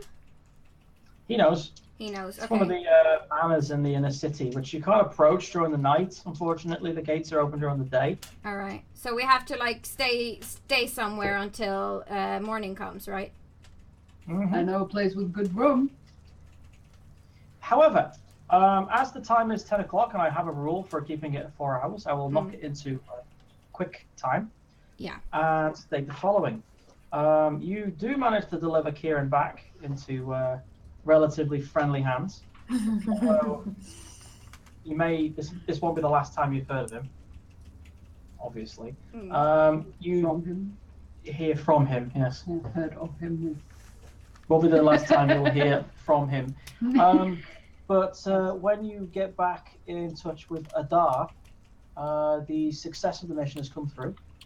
And you've been given a lease of a property inside the city proper of Ostwick.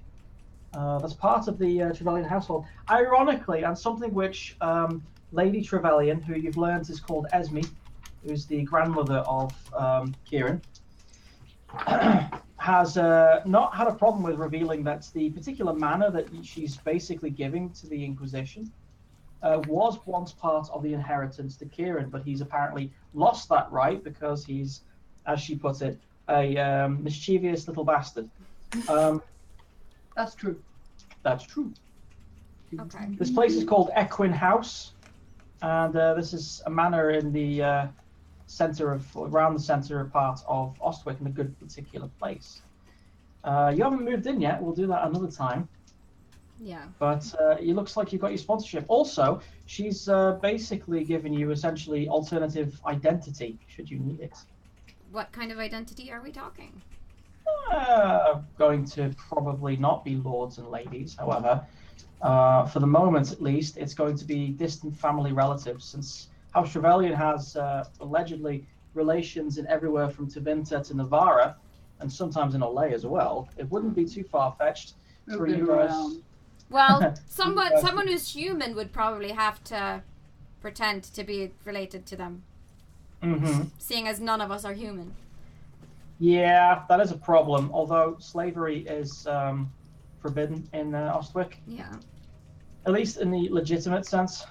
Yeah, but it would make sense for us to pretend to be servants or something, not slaves, but... Oh dear Kieran, could you please come and live as our lord so we could get our... Yeah. I mean, that would never agree to be a servant. No. We're just pretending for outside view. Well, I wouldn't. I think Kieran is more than happy to Lord over. accompany you as friends. Yeah. Yes, go get me some tea. Yeah, exactly. Yeah. It's like, go get it your fucking self. Mm-hmm. Good Yeah. quality middle finger there. Yeah. Well manicured middle finger. That's what everyone needs. Cool. I'm going to call it there tonight. Yeah. It seems like a good place to stop. It does, doesn't it? I can actually reveal that due to some impromptu brainstorming sessions, Ostwick is coming alive very quickly. Anita, our very own blue-haired wizard right here. What? Cartographer even, yeah, has been working very hard on creating an amazing map of Ostwick, which we may see very soon. Thank you. Yeah, I've been working on it a bit today too, but it's not done yet, but soon. No, cool. Well, it's inspired the other groups to get their fingers out on Folly as well, so we'll see some really good world creation, and the stories will be switching soon to having actually focused on one particular location. With all of the different factions working against each other. It's going to be fun. Yes, very fun. So we don't have a date for our next episode yet, but hopefully it will be within 3 or 4 weeks from now, since we're trying to keep it to once a month. Yes. Yeah. We do have MCM at the end of the month. Yeah, so yeah, that's going to take some time. So we probably won't be able to play. What? We probably won't be able to play during that period of time. Oh. Yeah. Are you going to MCM? No, but I thought you were. Yes, I'm going as Ogren. Yeah, no, we can't. My spirit animal. No money. Aww, Yes. need my money. Yes. Yeah. No, so yeah, we'll try to get a date out for people as soon as possible. If anyone wants to buy our arterial spray t-shirts, they're still available. The timer is going out on them today, but it will reset after that, so don't be afraid if you can't buy them today. You can still get them later. And also go check out Betrayal Raven, the other YouTube channel where our sister groups, the Bloody Stags and the Fateswain play, because they're awesome. And also follow us on social media, Fateful Fumble on Instagram and Facebook and YouTube. We're everywhere. Yes. Oh, the competition. Yes, yeah, we have a competition. So, if anyone wants to make some non-player characters, some NPCs, they can send them to us on Facebook, and they will be in the running to win a Skyrim Monopoly set that is going to be supplied to us by our dear friends at nerdeportalen.no. So Rick has the honor of weaving them into our stories, and he will be vital in choosing who wins the Monopoly in the end. So far, every NPC we've received is going to be finding its way into the story. They're all brilliant. Yeah. No one has said to be something so terrible that it isn't worth telling a story about, which is good. However, there can only be one winner, and I figure at the end of June, we will, I can't do this alone, it's too hard. No, we'll decide make a together. decision. Yes. On who is the favorite NPC and who deserves the prize. Yes. So you have until the end of June, folks. So make characters and send them to us. Yup. Yes. Okay. That's pretty much everything from us today. Thank you guys so much for watching and being active in the chat, and we'll see you again as soon as possible.